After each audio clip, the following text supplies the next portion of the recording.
terrifying tyrant with a cold-blooded nature, and a cunning wife immune to most poisons, together, they were a volatile match. Their love, if it could be called that, was built on schemes, secrets, and unspoken challenges. What would become of such a thorny relationship? Let's find out. In a grand chamber adorned with intricate tapestries and lavish curtains, a man and a woman sat in silence, having breakfast. Though the steak was exquisite, neither seemed to enjoy it. Tension filled the air like a heavy fog. Suddenly, the man broke the silence. Leah sight eyes. The white-haired girl, fork halfway to her mouth, paused. Her amber eyes glanced sideways at the speaker. "Yes, Your Majesty," she answered softly, her tone respectful but hesitant.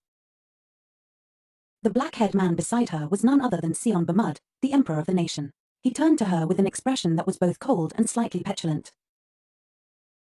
"Why have you stopped asking me if I've eaten breakfast?" Leah blinked in surprise, then gave a light, almost innocent smile. "Because Your Majesty is healthy now." Sion's eyes narrowed. "So what if I'm healthy? Does that mean you no longer care about me?" His voice had turned colder, darker, like a storm brewing behind his eyes. But Leah only smiled, seemingly unaware of his growing irritation. "Oh dear, why do you say that?" she teased gently. "I once said my greatest wish was for Your Majesty to always be healthy." Her words softened him. His hostile glare melted into something gentler, his eyes even showing a trace of shyness. "Very well, then." Leah watched the sudden shift in his demeanor and thought to herself, he's truly handsome when he looks like that. She recalled everything she had done over the past 2 years to keep him in good health, enduring his obsessions, coping with his moods, offering sleep ASMR, and checking on his well-being daily. But today was different. She calmly sliced her steak, mentally preparing herself for what she was about to say. The day had finally come. She steadied her voice. "Your Majesty, I have something to say." Sion looked up from his plate. "What is it?" Still smiling, Leah responded lightly, "Let's get a divorce. After all, Your Majesty no longer needs me." The words were barely out of her mouth when Sion's knife stabbed forcefully into the plate, the sound sharp and jarring. Leah flinched, suddenly light-headed with anxiety. He turned to her, his brows furrowed tightly. "What?" Leah's heart pounded. "Trying to keep things light," she said. "Oh dear, why the frown?" She reached over and brushed his dark hair aside, her voice soothing. "Now that you're strong, I think it's time I found peace in a quiet village somewhere." A flicker of sadness crossed Sion's face. His voice, when he spoke, was low and forced. "You're planning to leave the palace?" "Yes," she answered, her tone calm and final. "Ours is just a political marriage. And Your Majesty has never liked my father. Isn't that right?" At her signal, a servant approached and handed her a scroll. She placed it in front of him. "This is the divorce petition. I've already prepared it." Sion stared at the document, displeasure and disbelief etched across his face. His fingers tightened around the paper, crumpling its edge. Then, with a sudden motion, he slammed it back onto the table. "As you wish," he said coldly. There was a moment of silence before he added, "We'll discuss this again at afternoon tea." Leah clapped her hands with glee. "Really?" Sion's stern expression cracked. A radiant smile spread across his face as he looked at her. "Let's finish breakfast first." Leah, caught off guard by his sudden warmth, smiled back. "Yes, Your Majesty." She sighed in relief. That went better than expected. Maybe everything will move forward smoothly now. But she didn't notice that Sion Bamud was watching her quietly, his chin resting on one hand, his gaze unreadable. That afternoon, as the golden sun dipped below the horizon, a scream rang through the palace. Sion Bamud stood in the center of the room, a glass of dark red wine in his hand. Blood trickled from the corner of his mouth, and his face was pale as parchment. "Why, Your Majesty?" Leah gasped in horror. Before she could move, Sion collapsed to the floor, blood still flowing from his mouth. "Call the royal physician." Now, she shouted to the servant nearby. She rushed to his side, trembling. "What's happening?" Then she froze. "Wait, something's wrong." Dr. Merin burst into the room, kneeling by the fallen emperor. His expression was grave. 2 streams of blood. "His Majesty." The doctor stammered, looking increasingly alarmed. Leah stared in disbelief. "What is it?" After examining him, the physician finally muttered, "This appears to be poisoning." Leah gasped. "Poisoning? But oh how? He's always so careful." Her mind whirled, her breath caught in her throat. "No, it can't be." Suddenly, Sion Bamud, who had been lying unconscious, stirred. His hand trembled as he reached out, groaning, "Leah, it hurts so much." Yet, even in pain, a faint smile played on his lips. Leah stood frozen, overwhelmed with worry. "No way. Your Majesty, did you drink poison on purpose?" Her gaze locked onto the man before her, his face pale, his lips stained with blood, but behind his agony, there was unmistakable satisfaction in his expression. He was smiling. A chill ran down her spine. Why does he look so pleased? And in that moment, Leah Solites remembered. A wave of memory flooded her thoughts. 2 years ago. The story had started 2 years ago. Leah Selit Celeste, that was the original name of the female lead in the novel. A fantasy romance, where she was the empress married to a ruthless tyrant. Her character, though beautiful, was hollow, spending her days drinking and entertaining countless lovers, representing the ruin of noble virtue. It was during a banquet that everything had gone wrong. In that novel, Leah, drunk as usual, suddenly coughed and vomited during a wine tasting. She collapsed, writhing on the ground, poisoned. Chaos erupted. No one knew the culprit. Just a meaningless end for a meaningless supporting character. Sion Bamud, the emperor, stood over her lifeless body, saying nothing. He then went mad with grief. Eventually, he took his own life. And the empire fell. That was how the novel ended. And now Leah Solites found herself here. Not just as a reader, as her. In the novel's final chapter, the marriage was still political. They weren't even in love. And yet the story ended in a downward spiral of heartbreak and death. Leah clenched her fists. As long as it's not me. Back when she was a reader, she'd been furious at the novel's ending. She remembered typing the 10,000th comment online, "This ending is garbage. What kind of nonsense is this?" Another had written, "A waste of money. Don't read this." And yet another, "Did the author rush this ending? It's so illogical." So many readers had been disappointed, including her. She had even joked in a comment, "I feel so bad for Leah, I wish I could live her life myself and fix it." And apparently, someone had granted that wish. "Your Majesty." A voice suddenly jolted her back to the present. A maid was shaking her shoulder. "Empress, it's time to wake up." Leah groaned and cracked one eye open. A yawn escaped her lips as she slowly sat up. "Bring the drink," the maid called. A cup was pressed into her hands. "Wait, what's going on?" She glanced in the mirror and froze. That face, that snot. Panic set in. "That day," she whispered, "I became Leah Solites." She stared at her reflection, platinum hair, flushed cheeks, and her breath caught. "This isn't a dream. I actually transmigrated." She downed the drink out of habit, then choked. Water sprayed from her mouth like a fountain.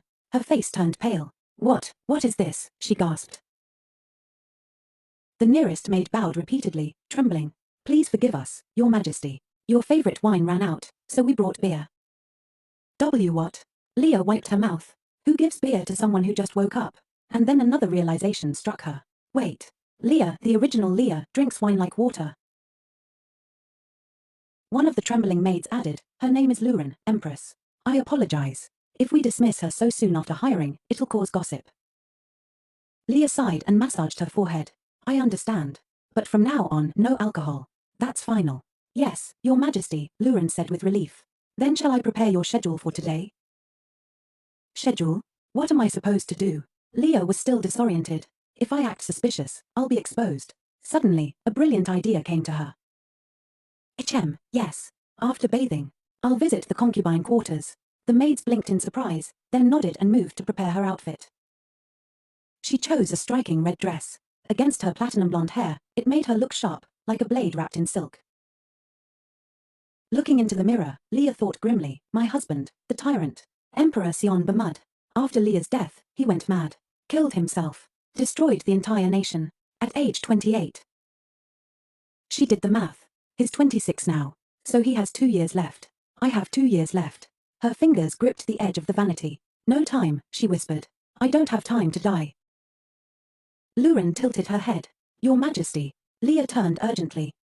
"Prepare to go to the concubine quarters. We're leaving." "Yes, Your Majesty." As Leah walked down the hall, maids lined the corridor, bowing politely. After she passed, whispers followed. "She's really going today?" What else can she do? They say the Empress is draining the royal treasury. It's been 3 months since the wedding. Yes, Leah remembered now the original Empress had been infamous. Lavish parties, beauty contests, and the infamous diamond ring on a toe scandal. With a reputation like that, how could I not be poisoned? Leah leaned against the wall, tears prickling in her eyes. No wonder everyone hates her, and now I'm her. But she composed herself. They wouldn't dare kill the Empress outright. They'll go slow, quietly, poison me over time. So far, she felt fine. There was still hope. I can't die. I need to fix the plot. Keep the Emperor from going mad. If he collapses, the country falls with him. Even if I survive, there'll be no future. She rubbed her temples. Has he ever said anything about the concubine quarters? I don't think so. She was so lost in thought she barely noticed Luren whispering beside her. Your Majesty, yes. Shall I prepare beer as well? Leah froze. What are you saying? I already told you I'm not drinking anymore. Luren looked sheepish. It's just that yesterday, when you visited the concubine quarters, you said to prepare a drinking game. The words hit Leah like a bucket of ice water. What did I say yesterday? Leah Saitai's face turned blank like a duck silenced mid-quack. Luren, her ever-loyal maid, recalled the events of the previous day. The handsome men in the Empress's concubine quarters had been feeding Leah fruit, hugging her, and competing for her attention.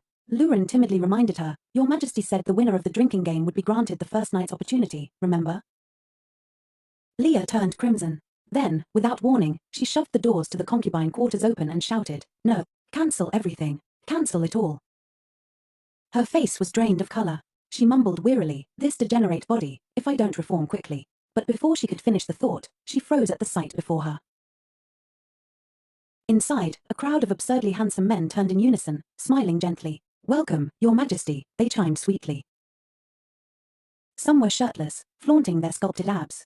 Others wore silk shirts with the buttons provocatively undone. A few looked like porcelain dolls with their gentle, pale beauty. One even had platinum hair that gleamed like moonlight. This degenerate flower garden is trying to blind me, Leah thought, horrified. A long-haired redhead stepped forward, as graceful as a blooming rose. Your Majesty, please come sit. I've changed your cushions to softer ones. A dark-haired man across the room quickly objected, That's inappropriate. Her Majesty will sit next to me. Then a blonde man joined the fray. Funny you say that, I won the drinking game yesterday. The black-haired man scowled. I'm the one Her Majesty truly loves. How dare you? Within moments, the room exploded into chaos. The men argued, postured, and flung insults at each other. They didn't even acknowledge Leah, who was still standing in the doorway. She watched the ridiculous scene unfold and chuckled darkly. Unbelievable. Then, raising her voice, she snapped, Hey. The golden word of the Empress silenced the room instantly. Some of the men were mid-hairpull, fists raised in the air. They all turned back toward her, blinking. Why, Your Majesty? They stammered. Leah's hands trembled, her teeth clenched. She looked like a lioness with a tousled manner. I said, she growled, pack your things and go. Every last one of you. You're fired. The men froze in shock. Why, Your Majesty? Someone whispered. They scrambled to respond. One tried to laugh. You're joking, right? So mischievous, Your Majesty. Another cooed, how could we live without you? But Leah's glare didn't budge. I'm not joking. Pack. Leave. Now. The temperature in the room dropped. One man fell to his knees, tears spilling down his cheeks. Your Majesty. The rest quickly followed, all falling to their knees in a mass of trembling, tearful beauty. Please don't abandon us. We have nowhere to go. How can you do this to us? A blonde man clung to the hem of her dress, his cheeks red and eyes glassy. Don't leave us. Please. Leah recoiled. Elle, let go of me. In this ridiculous emergency, there was only one logical thing to do. She shouted, Guards. 2 soldiers rushed in, spears raised. What are you standing there for? Help me.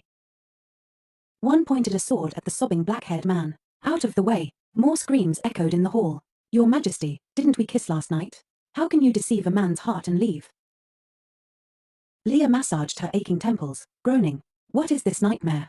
They were crying, beautifully. Their faces flushed, their tears glittering. Even she had to admit it was visually stunning. But this needs to end. Determined, she began pointing at each man in turn, scolding them like children. Your butt is too big. It's annoying.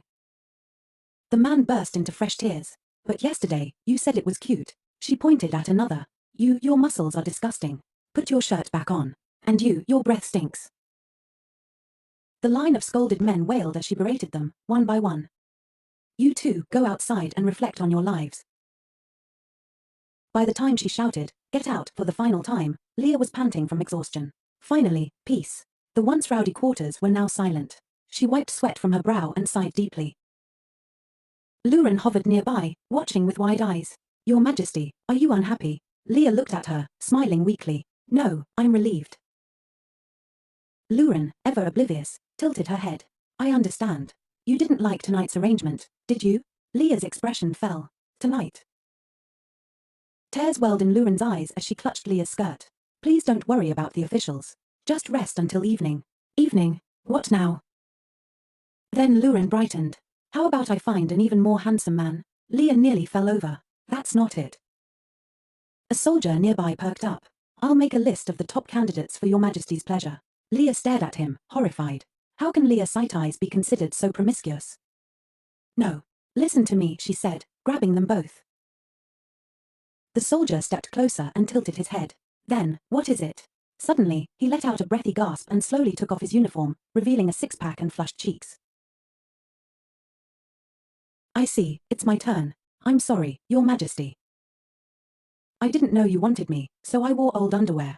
Luren bowed beside him. If Your Majesty needs privacy, I'll escort you to the bedroom. Leah was paralyzed. I'll be going now, Luren said with a giggle. You don't have to, Leah protested. The soldier collapsed dramatically. If you don't like underwear, I'll take it all off. Leah shrieked, covering her face. No, nothing is needed. Everyone out. She chased them all out, her voice echoing through the halls. Finally, silence. The golden curtains shimmered in the quiet. The chaos was gone. Leah dove onto the massive bed and hugged a pillow. Soft. Warm. Peace. At last, she had gotten rid of them all. Now I can finally rest, Leah thought, tears of joy streaming down her cheeks. Rolling back and forth on the bed like a freed prisoner, she let out a mischievous, satisfied chuckle. Ho ho, it's all Leah's karma. She deserved this. Luren approached, smiling brightly. Your Majesty, how should we handle the rest of the people in the concubine quarters? Leah's exhausted body shot upright like she'd been zapped. There are more. Yes, Your Majesty, Luren said. Should we chase them out tomorrow as well? Of course, Leah declared, without an ounce of sympathy. If she felt sorry for anyone, it was only herself, her poor little life. Yes, Your Majesty, Luren replied, gently. After a pause, Luren asked again, then would Your Majesty like to relax with an aromatherapy massage and a light dinner while waiting for the evening? No, Leah groaned. I just want to sleep like this. But then. However, tonight we must prepare for the wedding night, Luren said matter-of-factly. That jolted Leah straight out of her drowsiness. Wedding night. In her mind, it was as if 1,000 lightning bolts struck at once. She covered her mouth in panic. Wedding night. Did that mean she had to sleep with him? With the Tyrant? That wasn't in the original story. Leah forced a stiff smile. I think I have alcohol-induced amnesia. Luren blinked in concern. Your Majesty, are you feeling unwell? Tears welled in Leah's eyes. This game. I don't understand it anymore. She awkwardly turned her head. So, this wedding night, do we really have to do it today? Yes, Your Majesty, Luren replied calmly. It was stipulated by Duke Celeste during your marriage. It must occur at least once a month. Leah groaned and curled into a ball. I see. Duke Celeste. Her father. A founding noble of the Empire. Swordsman, diplomat, political monster and apparently, wedding planner from hell. Her face darkened. He even set rules about how often I have to sleep with my husband. Trying to recall the memories of the body she now inhabited, Leah frowned. There was no recollection of a marriage, of the Duke arranging anything. Even the memory of the certificate felt blank. She searched and searched her mind. Nothing. Just Emperor Sion Bamud. And her name, Leah Sight Eyes. Nothing else. Could it be? She thought. This part of the story wasn't in the original novel. Realizing she was in uncharted plot territory, Leah panicked, tearing at her hair. No, this is too much. Even side characters deserve better. This novel is garbage. After a full breakdown, she came to a painful conclusion. That's right. In this chaotic world, I can only trust myself. Disheveled, Leah slumped to the ground and whispered, Luren. Yes, Your Majesty. Luren rushed to her side. Leah tried to smile, her face half buried in her hair. What do I have to do today? She pushed her hair aside and said weakly, my memory's fuzzy from drinking. What do I usually do? Luren replied seriously, you just need to calm your mind and body. Ah, calm the mind. Leah nodded quickly. That's good. I love peace and quiet. Luren tilted her head. Truly, Your Majesty. Leah smiled brightly. Absolutely. Just quiet. Nothing else. But Luren's face fell. She hesitated, then grabbed Leah's hand. In the 2 previous wedding nights, Empress, Your Majesty screamed. Screamed? Did the Emperor, was he aggressive? Luren nodded gravely. So this time, please. For a peaceful night, don't scream again. That evening. Leah wore a silk dress with a long robe draped over it. Luren and 2 soldiers accompanied her to the Empress' chambers, all of them masked with scarves except Leah. She stepped cautiously on the soft green carpet. During the wedding night, the Emperor becomes brutal and even screams. What is he, possessed? The 2 soldiers opened the massive door with practiced grace. Leah entered the room and paused in surprise. Wait. The bedroom was cozy, warm, clean, elegant, even. Nothing like the dungeon of terror she'd imagined. Luren bowed. Then we will take our leave, Your Majesty. The door closed slowly. The last sliver of light from the hallway disappeared. Panic overtook her. No, no, don't leave me here. Not in this terrifying place alone. Rest well, Your Majesty, came Luren's voice through the crack. Then the door shut with a final thud. Leah collapsed onto the bed, whispering furiously to herself. Of course. Since he's the Emperor, he gets everything. This is exactly like the capitalist world. Still muttering about injustice, she curled up under the covers. And what's with this Duke Cromwell guy? I can't even remember who he is. She tugged at her hair in frustration. Ooh, I'm going crazy. Suddenly, Leah sat up. No, she declared to the empty room. I'm just going to sleep. That's safest. She dove back under the blanket. Soft, warm, peaceful. Leah smiled. Ah, so comfortable. Just sleep. Sleep until tomorrow. She closed her eyes, drifting off. But then a sound. She froze. Someone was coming closer. From the shadowed corner of the room, a tall figure emerged. The Emperor. Leah forced herself to remain perfectly still, pretending to be asleep. But then he just lay down next to her, quietly, turning his back. Leah, heart racing, broke into cold sweat. Just pretend to be asleep. Don't move. Don't breathe. But after a moment, her tense eyes softened. It's quiet. More than I expected. She peeked at the figure beside her. Even his back is elegant. Wait. She looked again. His hair, it's shinier than any of the concubines. Smooth, thick. Suddenly, she sat straight up. Wait. Did I just think that out loud? It seemed Leah's sight eyes had seen something. At that moment, Sion Bermet lay on his side, his ears tightly covered, eyes shut like he was trying to block out the world. Leah's Salites blinked in confusion. Why is he covering his ears while sleeping? Is he sensitive to noise? Could it be obsessive-compulsive disorder? But then, a bolder thought surfaced. No, this could be trauma from war.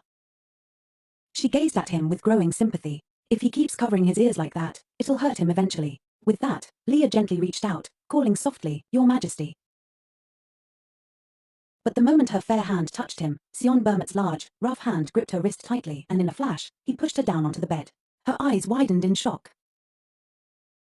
His black hair spilled forward as his sleeping robe slipped off, revealing his chiseled torso. You, he said coldly, voice like a blade. You're too noisy. His eyes, dark, sharp, and glinting with hostility, bored into hers. Leah lay beneath him, frozen. Memories flooded her like a crashing wave. This reaction. I've seen it before. Still, she spoke gently. Your Majesty, do you suffer from migraines? Suddenly, a memory surfaced. The dim concubine quarters, the men bickering like fools. Elsewhere in the castle, a cold stone room lit only by flickering candlelight. An iron cage, locked with heavy chains. Inside, a barefoot prisoner trembled on a chair, blood trailing from his wrists. Help, please help me, the man whimpered. A towering figure loomed in front of him.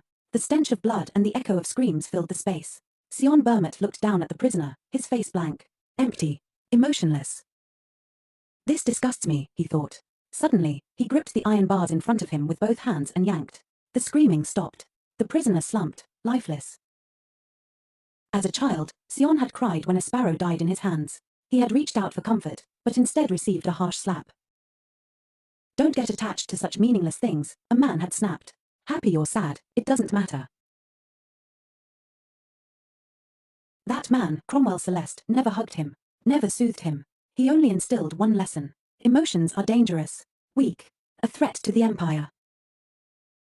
Happiness or sorrow, Cromwell had said, is not your concern. You're not a person. You're an emperor. Over the years, Cromwell's voice followed him like a ghost.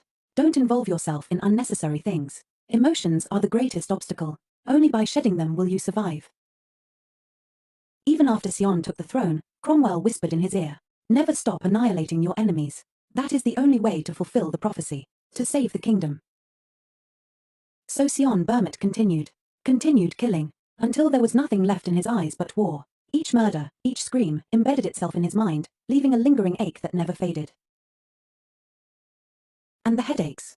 The terrible, stabbing headaches, a constant punishment for every atrocity he had committed. Once, after an interrogation, Cromwell struck his cane on the floor and said, Your Majesty, do you want to stop the pain? Sion had said nothing, only grunted as he walked away. Don't forget, Cromwell called after him, today is your wedding night. Sion stopped. Even that, his marriage, had been orchestrated by Cromwell. He thought bitterly, I agreed to it. I knew what he wanted. But it didn't matter who the Empress was. But if I'd known she would be so noisy, I would have refused. He recalled the first wedding night Leah had screamed at the sight of his blooded body. Don't come near me, she had shrieked. Her fear had pierced him more than any blade. A man drenched in blood, surrounded by enemies, feared by all and yet utterly, profoundly alone. Since then, the headaches had only worsened. Back in the present, overwhelmed by the memories, Sion slammed his hand on the bedpost, it splintered and cracked from the force. It's too noisy, he growled again, clutching his head. Leah cringed, trying not to scream, covering her mouth with her hands. He remembered what he had told Cromwell. Tonight I want peace. If not, I won't guarantee your daughter's safety. To his surprise, Cromwell had simply replied, As you wish. Sion had paused, mildly shocked by the lack of resistance. A father who gives up his daughter so easily. Even if she dies, he won't care. That thought had lingered. Leah's soft voice brought him back to the present. Your Majesty, do you suffer from migraines? Sion's gaze sharpened. Surprise flickered in his eyes. She noticed. Like a wild beast cornered, he frowned and pushed her back onto the bed. Be quiet. His expression was cold, distant, threatening. She's just like everyone else, he thought. She'll scream, she'll beg, she'll cry. Or maybe I'll lose control. Maybe I'll kill her. But contrary to his expectations, Leah gently raised her hand and touched his cheek. Your Majesty, lie down and close your eyes. She pressed a hand to his chest and gently pushed him down. Aren't you tired? Sion lay still, stunned. For once, the cold mask on his face cracked, and he looked confused. She pulled the blanket over him and smiled. I'll tell you a story to help you sleep. So he stayed still, uncertain. Today is different. After that, Leah Solites began her story. I met a man when I was 20, she said softly. He was my first love, but he always flirted with other women, so I decided to break up with him. She paused. Hando, no, wait, I mean Hade, yes, Hade. I told him I would return the gift he gave me. Sion Bermot lay on the bed in silence, eyes open, mildly disapproving of her rambling. Yet Leah kept talking beside him, completely unbothered. For our 1-year anniversary, she continued cheerily, I gave this guy, Taylor, a beautiful fountain pen. He gave me cookies. Said he baked them. But I caught the label, he bought them from the clearance rack of a bakery. Sion didn't react. He remained motionless, but his thoughts were churning. She's just talking. Constantly. But instead of a headache, I'm actually feeling drowsy. Leah's voice kept echoing. So I told him I wasn't happy, and he got mad, said I only cared about money. I'm sleepy, Sion realized, surprised. Meanwhile, Leah moved on to yet another ex. There was someone named Sihun, no, Saint. He was sweet. I paid for everything, but he always wrote me these long, romantic letters. Isn't that lovely? She tucked the blanket up to Sion's chest like a mother fussing over a child. Sion watched her through half-lidded eyes, perplexed. She's talking about her exes, in front of her husband. What kind of woman does that? And yet, there was something oddly soothing about her nonsensical chatter. The more she spoke, the more his eyelids drooped. Leah rested her chin on her hand, glancing at him. But that's all behind me now. Well, there are still a few people in the harem, but that's in the past. Sion's eyes flickered. A few still left. He had assumed she was promiscuous like her father, but now she just seemed romantically hopeless. And somehow, not as shallow as he thought. Her voice, though ridiculous, acted like a lullaby. Gradually, Sion Burmut drifted off. Leah leaned close, smiled, and whispered, "Good night, Your Majesty." Sion was already sound asleep. "Still a few men in the harem. Why are there still a few?" he mumbled as he fell deeper into dreams. The next morning, golden sunlight streamed into the room. Sion blinked slowly, awakening to a rare calm. "My head, it's clear," he thought, touching his temple in disbelief. He turned to glance at the girl beside him. Leah was still asleep, her face softened by sleep, glowing in the morning light. "She looks sweet," Sion admitted to himself, not nearly as loud as she was last night. Then a strange thought hit him. She talked all night, and now she's sleeping soundly. He frowned, stared at her for a long moment, then reached out as if to touch her hand, but stopped himself. "My wife, she's not as unpleasant as I expected. It's surprising." Sion sat up, running a hand through his hair. No headache. No tension. Did I really sleep better because of her? All these years, no medicine or treatment had ever relieved his insomnia. But somehow, this woman's voice had. He looked down at her again and sighed, shaking his head. Well, a peaceful night's sleep is something to be thankful for. Quietly, he stood, adjusted his clothes in front of the mirror, and pondered his responsibilities. "I've been avoiding my duties because of these damn headaches, delegating everything to Duke Celeste. But I can't keep doing that. Time to catch up on the backlog." He stepped to the door, hand on the knob, but before leaving, he looked back one last time. Leah was still sleeping, face serene. Maybe working today is my way of repaying her. The door closed with a soft click, and the room returned to stillness. Leah soon woke up, stretching luxuriously under the morning sun. "Atilda, I slept so well," she chirped, hugging her pillow. Her face was radiant. "Last night was wonderful, wasn't it? I must have magical ASMR powers." Luren, who was already waiting beside her, bowed. "Did Your Majesty sleep well?" Leah hopped out of bed with energy. "Yes. Good morning, Luren. What's the schedule for today?" As if on cue, Luren launched into her routine briefing. "After every social gathering night, there is a tea party with Duke Celeste.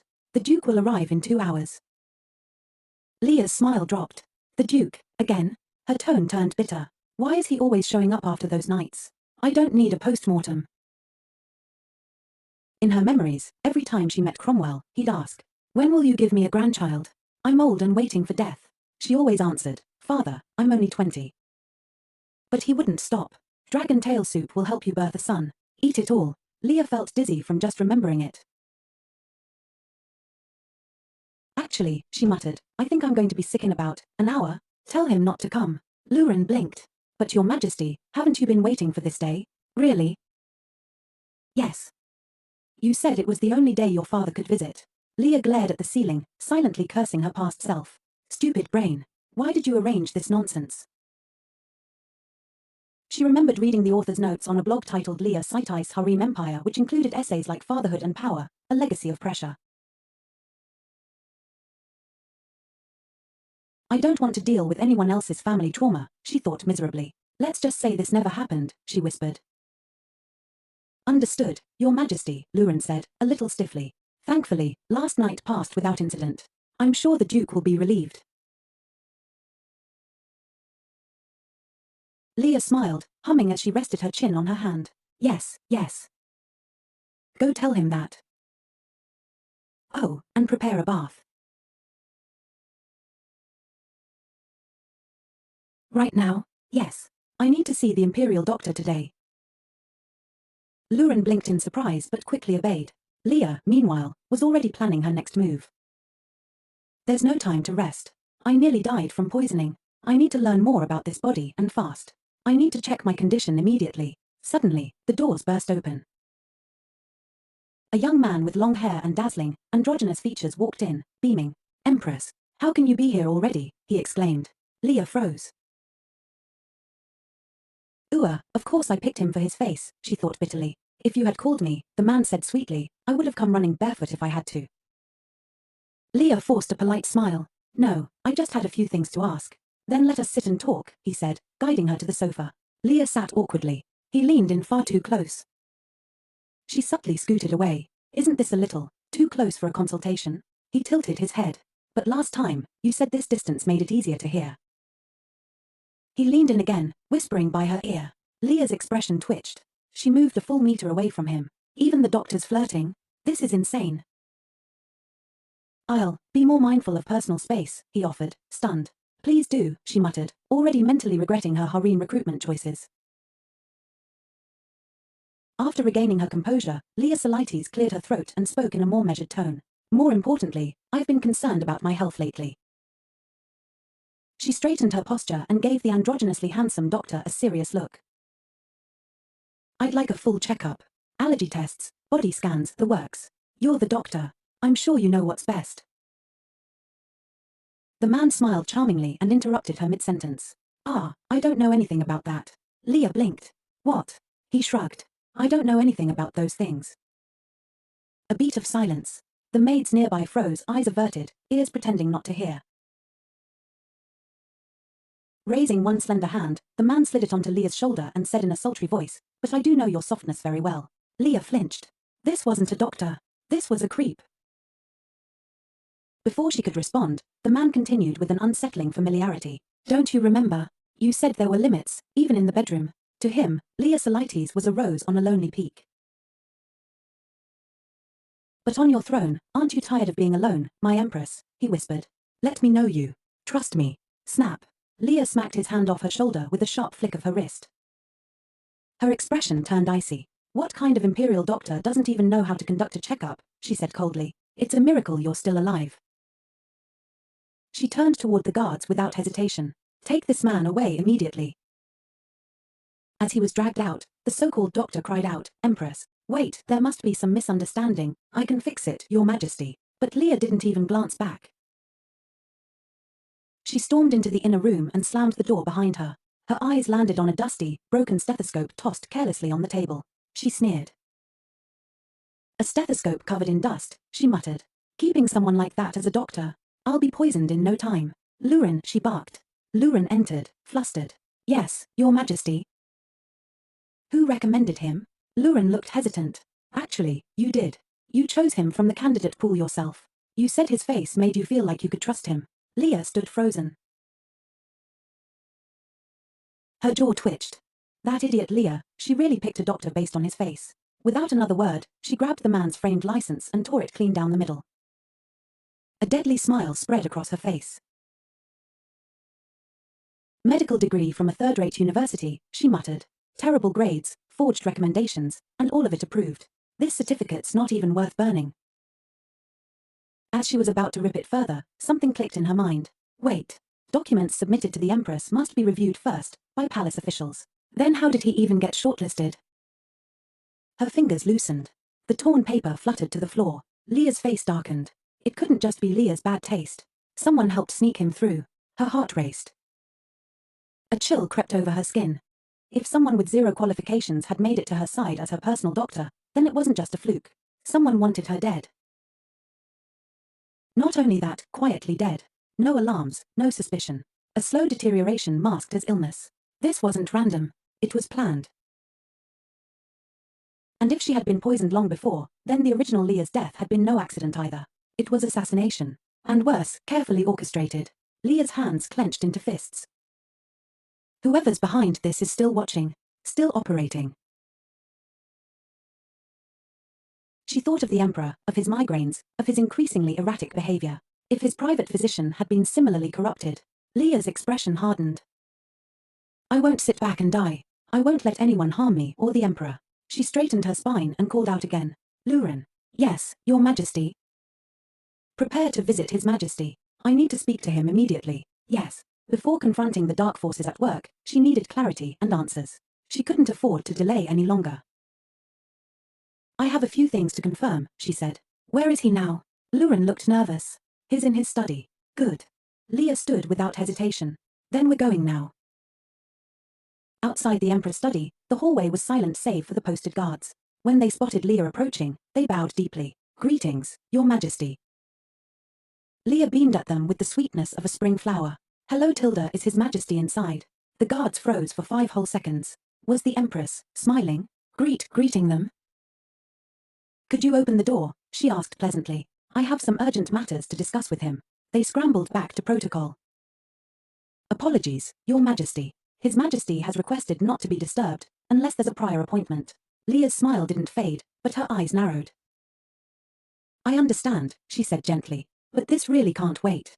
I'm very sorry, Your Majesty. She sighed, playing the defeated card. I see. That's unfortunate. The guards relaxed slightly. She's not going to make a scene. Until she bolted. Wait, Empress, where are you going? Leah zipped past them like lightning. They shouted after her in panic. Empress, you can't just barge in, but Leah Solites didn't care about etiquette, not today. If the Emperor won't see me, then I'll make sure he does. Inside the study, Sion Bamud was in the middle of a serious discussion with several ministers when the doors suddenly burst open. Leah Solites had stormed in without warning. The servants and guards behind her scrambled, too slow to stop her. Sion's expression darkened as his cold gaze landed on her. What is the meaning of this? Unfazed, Leah offered a dazzling smile, curtsied like a beauty queen, and greeted sweetly. Greetings, Your Majesty. His eyes narrowed. Did you forget the rule? No uninvited guests. Leah clasped her hands together and tilted her head in mock guilt. Forgive me. But there are a few things I need to ask, urgently. Sion frowned, skeptical of whatever emergency had brought her here. What could possibly be more important than the affairs of state? But then, to everyone's bewilderment, Leah asked with wide-eyed sincerity, Your Majesty, have you had breakfast yet? The room fell silent. Sion blinked. His mouth opened slightly but no sound came out. The two guards behind her panicked and immediately dropped to their knees. Your Majesty, please forgive us. This is our failure, we could not stop her. Please punish us instead. Leah, completely ignoring the terrified guards, stepped forward. You must be hungry after working all morning. Right. Let's eat together. Sion stared at her in disbelief. You came all this way, for breakfast. If you haven't eaten yet, she insisted, would you join me? No. His flat rejection landed like a hammer. The guards, seeing the Emperor's patience thinning, gently took Leah's hand. Your Majesty, please allow us to escort you out. Still, Leah wasn't ready to give up. Wait, just a moment.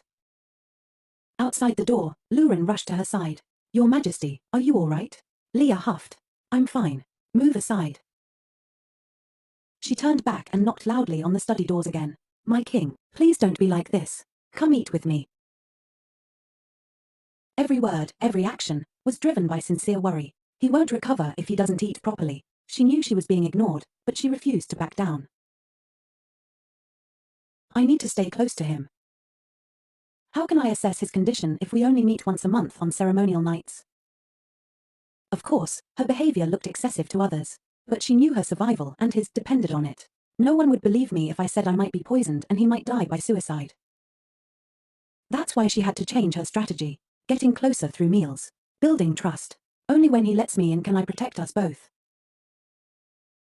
Leah turned to Lurin with renewed determination. Bring some snacks. We're going to have a tea party right here. Back inside, Sion Bamud finally dismissed his ministers.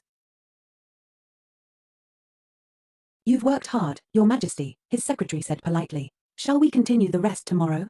Sion waved him off. No, we'll proceed as planned.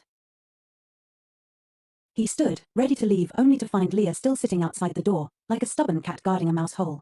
She looked up brightly. Would you like to have dinner with me? He froze. She's still here? Since morning. His mind flashed with disbelief. This woman is truly shameless. Is she trying to get attention? But before he could turn away, his gaze met hers, those sparkling, violet eyes, and something in him wavered. What is this strange feeling? She smiled like a princess from a fairy tale. Let's go to the dining room. He didn't say yes, but he didn't say no either. And that was enough for Leah. The two of them sat down for dinner. To avoid awkward silence, Leah filled the space with chatter. Your Majesty, what kind of food do you usually prefer? She leaned in curiously. Do you like mandarins in salad? I think tomatoes work better. And lettuce helps with sleep, right?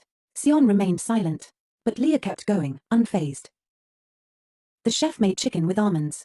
That's good for your nerves. He still didn't speak. She paused, watching him set his fork down without touching a single bite.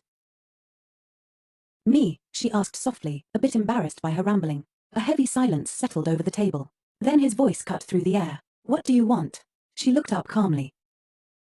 I just want you to eat well. Why? His question wasn't just about dinner. It was about her. She answered honestly. You slept well last night, didn't you? I think you should eat well too. She glanced at his plate, untouched fish growing cold. You haven't eaten. You're always tense. No wonder you can't sleep. He stared at her, not speaking. Your Majesty, she added, I'm worried. But Sion didn't believe in simple concern. Suspicion rose like smoke. With that nonsense, are you challenging the Emperor who can snap your neck with a word? Leah didn't flinch. But you haven't done that, have you? His hand clenched. Why do you think that? Because I'm still alive, she replied with a shrug. If you'd wanted to kill me, you would have done it last night. Her calm, blunt words left him momentarily speechless. I only asked to have dinner with you, she said. Nothing more. She took a deep breath, then confessed. I dismissed my private doctor this morning. He was incompetent. And I have a request. Sion's eyes narrowed. Speak. I'd like to be treated by your personal physician. If that's permitted. She met his gaze head-on, not backing down. To her surprise, his expression shifted slightly. So, she's not just a pretty face. All this effort, just to strengthen your position, he asked coldly. You'd use any means, wouldn't you? Leah blinked. Her. At that moment, Leah's sight eyes hadn't expected she would be seen as such a devil in his eyes. Is he saying I inherited Cromwell Celeste's wickedness? In what way do I resemble him? She couldn't admit that kind of accusation. It's too much to say that, just because I requested to share a doctor, she countered. I only thought it would be more convenient to take care of your Majesty's health. Since she'd already begun, she decided to push forward. If you allow it, I'd also like to help treat your insomnia. To her surprise, he agreed immediately. I accept. Leah's eyes widened. Oh, really? Her heart soared. A smile lit up her face. Thank you, Your Majesty. I'll ask the doctor how I can help. You don't have to. His cold tone shattered her joy like glass underfoot. Without another word, Sion Bamud stood up to leave. But before walking out, he left a sharp warning. If you ever try to manipulate me again with foolish tricks, you won't keep your life. She felt the sting of being misunderstood again. I didn't mean it like that. She tried to explain, but he was already halfway through the door. Then we'll see. Unwilling to let him leave like that, Leah quickly stood up. Don't be like this, Your Majesty. Don't you want to sleep well again tonight? He turned briefly. You're quite talkative. She followed him down the hallway. I only sincerely want to help Your Majesty rest better. He ignored her, but she wasn't deterred. If you want to sleep like you did last night, you're welcome in my room anytime. His only answer was the slam of a door in her face. That sound pierced through her defenses. Her smile crumbled, and she staggered where she stood. Your Majesty, the maids rushed to her. Are you all right? Someone call the doctor. Leah looked down, her heart heavy. Can I even call this a success? Pretending to be strong is exhausting. She returned quietly to her room and opened a book. I've cleared the first dangerous hurdle, now it's time to prepare a proper detoxification plan. If the doctor was competent, perhaps she could even bring up the Emperor's symptoms. Though he's still cold now, that will change.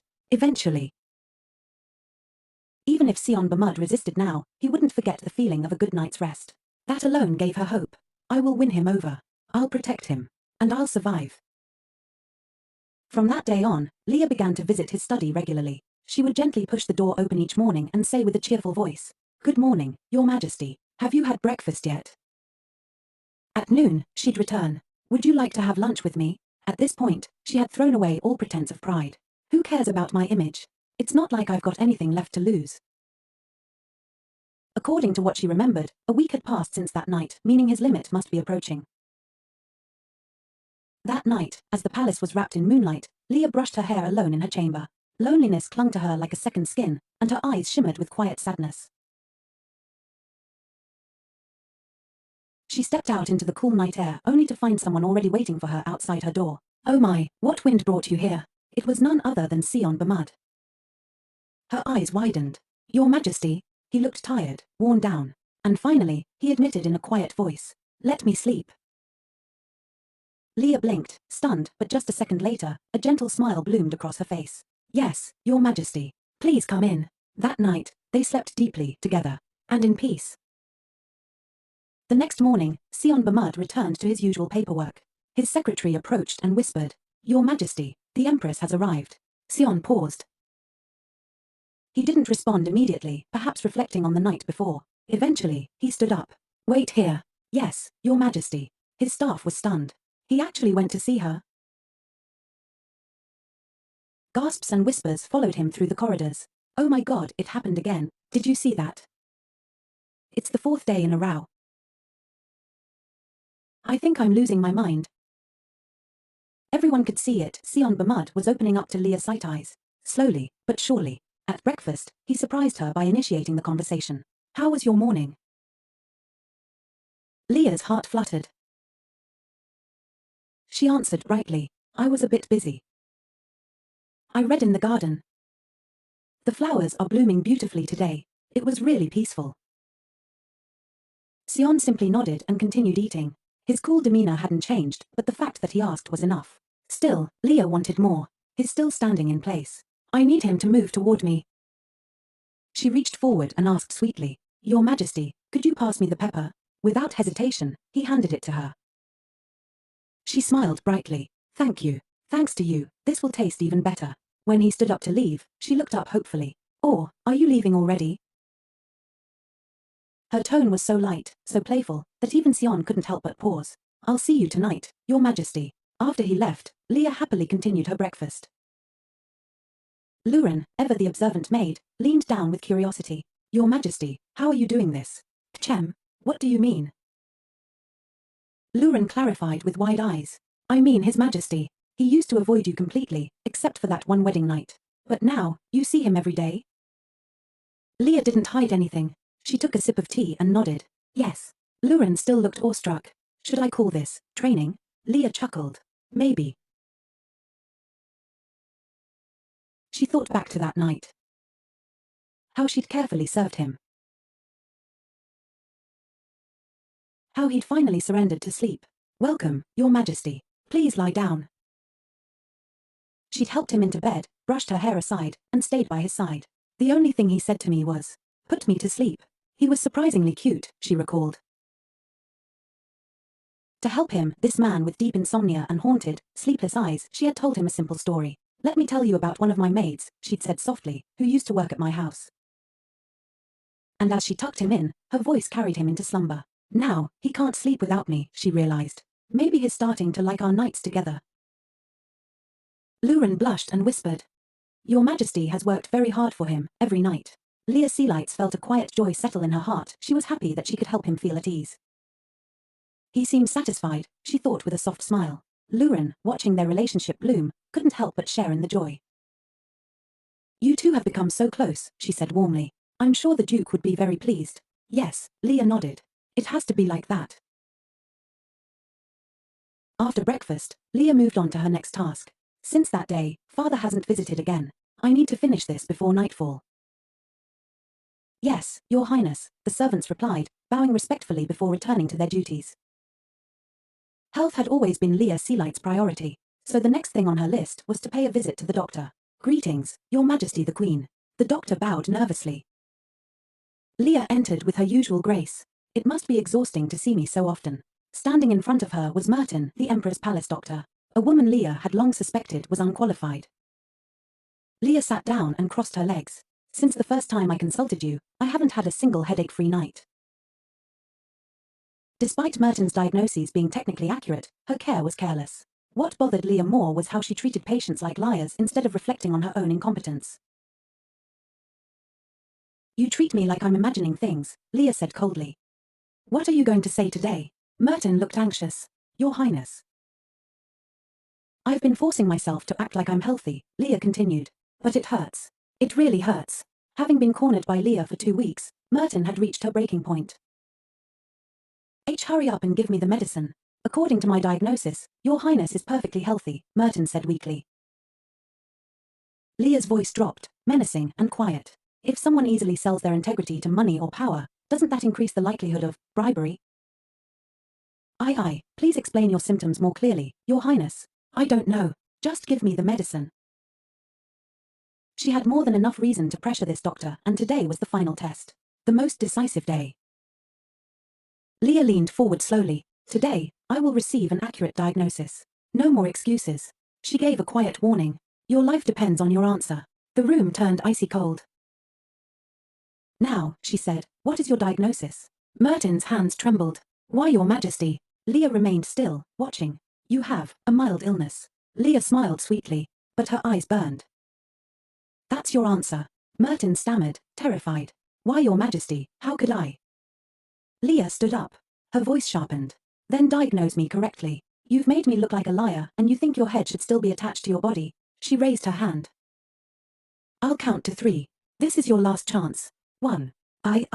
2. I'm sorry. Leah froze. But Merton stood her ground. I swear, I'm not lying. Your Highness is perfectly healthy. Her voice was shaking. She was near collapse. I'll keep working hard to ensure everything is fine in your palace. Please, spare my life. Then, in an instant, Leah's face changed. Her icy glare melted into a radiant smile. Good. That's the answer I wanted to hear. If it's you, I can trust you. Merton blinked, confused. Just seconds ago, Leah had looked like the god of death, and now she was smiling like an angel. Since both His Majesty and I are in good health, Leah continued sweetly, I'm trusting you to take care of His Majesty from now on. Why yes, I understand. Leah gave her a graceful nod. I look forward to working happily with you, Merton. And with that, she left the room with Luren. As they walked through the hallways, Leah murmured, is the problem with the private doctor finally resolved? Why does the palace feel less tense?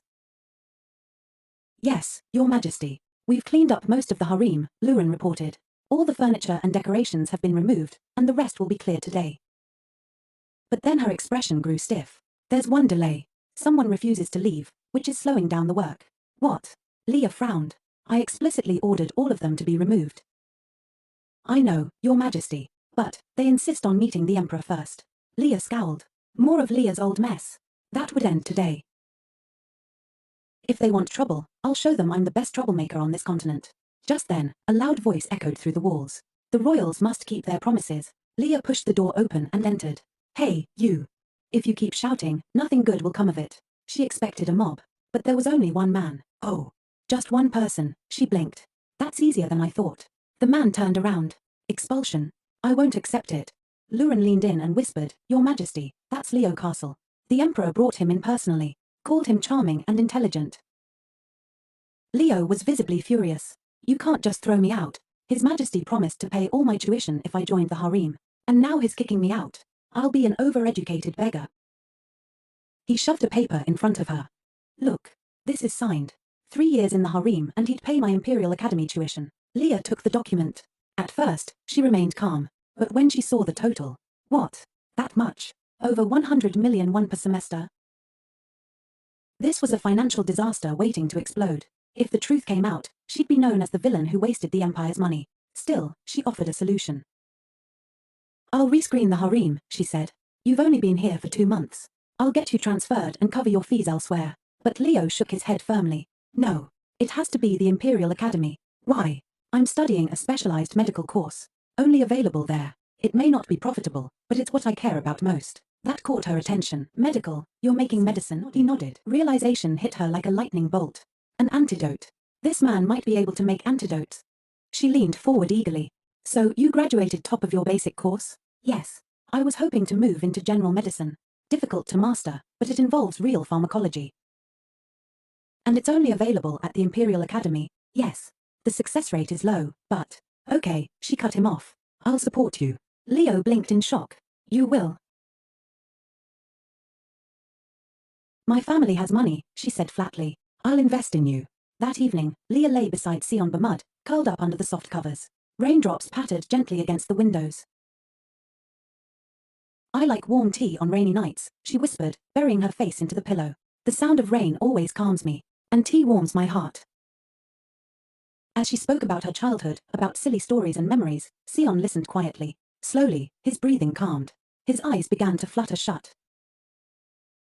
Her voice, soft and rhythmic, was better than any lullaby. Just listening to her makes me fall asleep. And somewhere in that rainy silence, Leah smiled. I'll find out what poison is in our veins. I'll save you. And myself.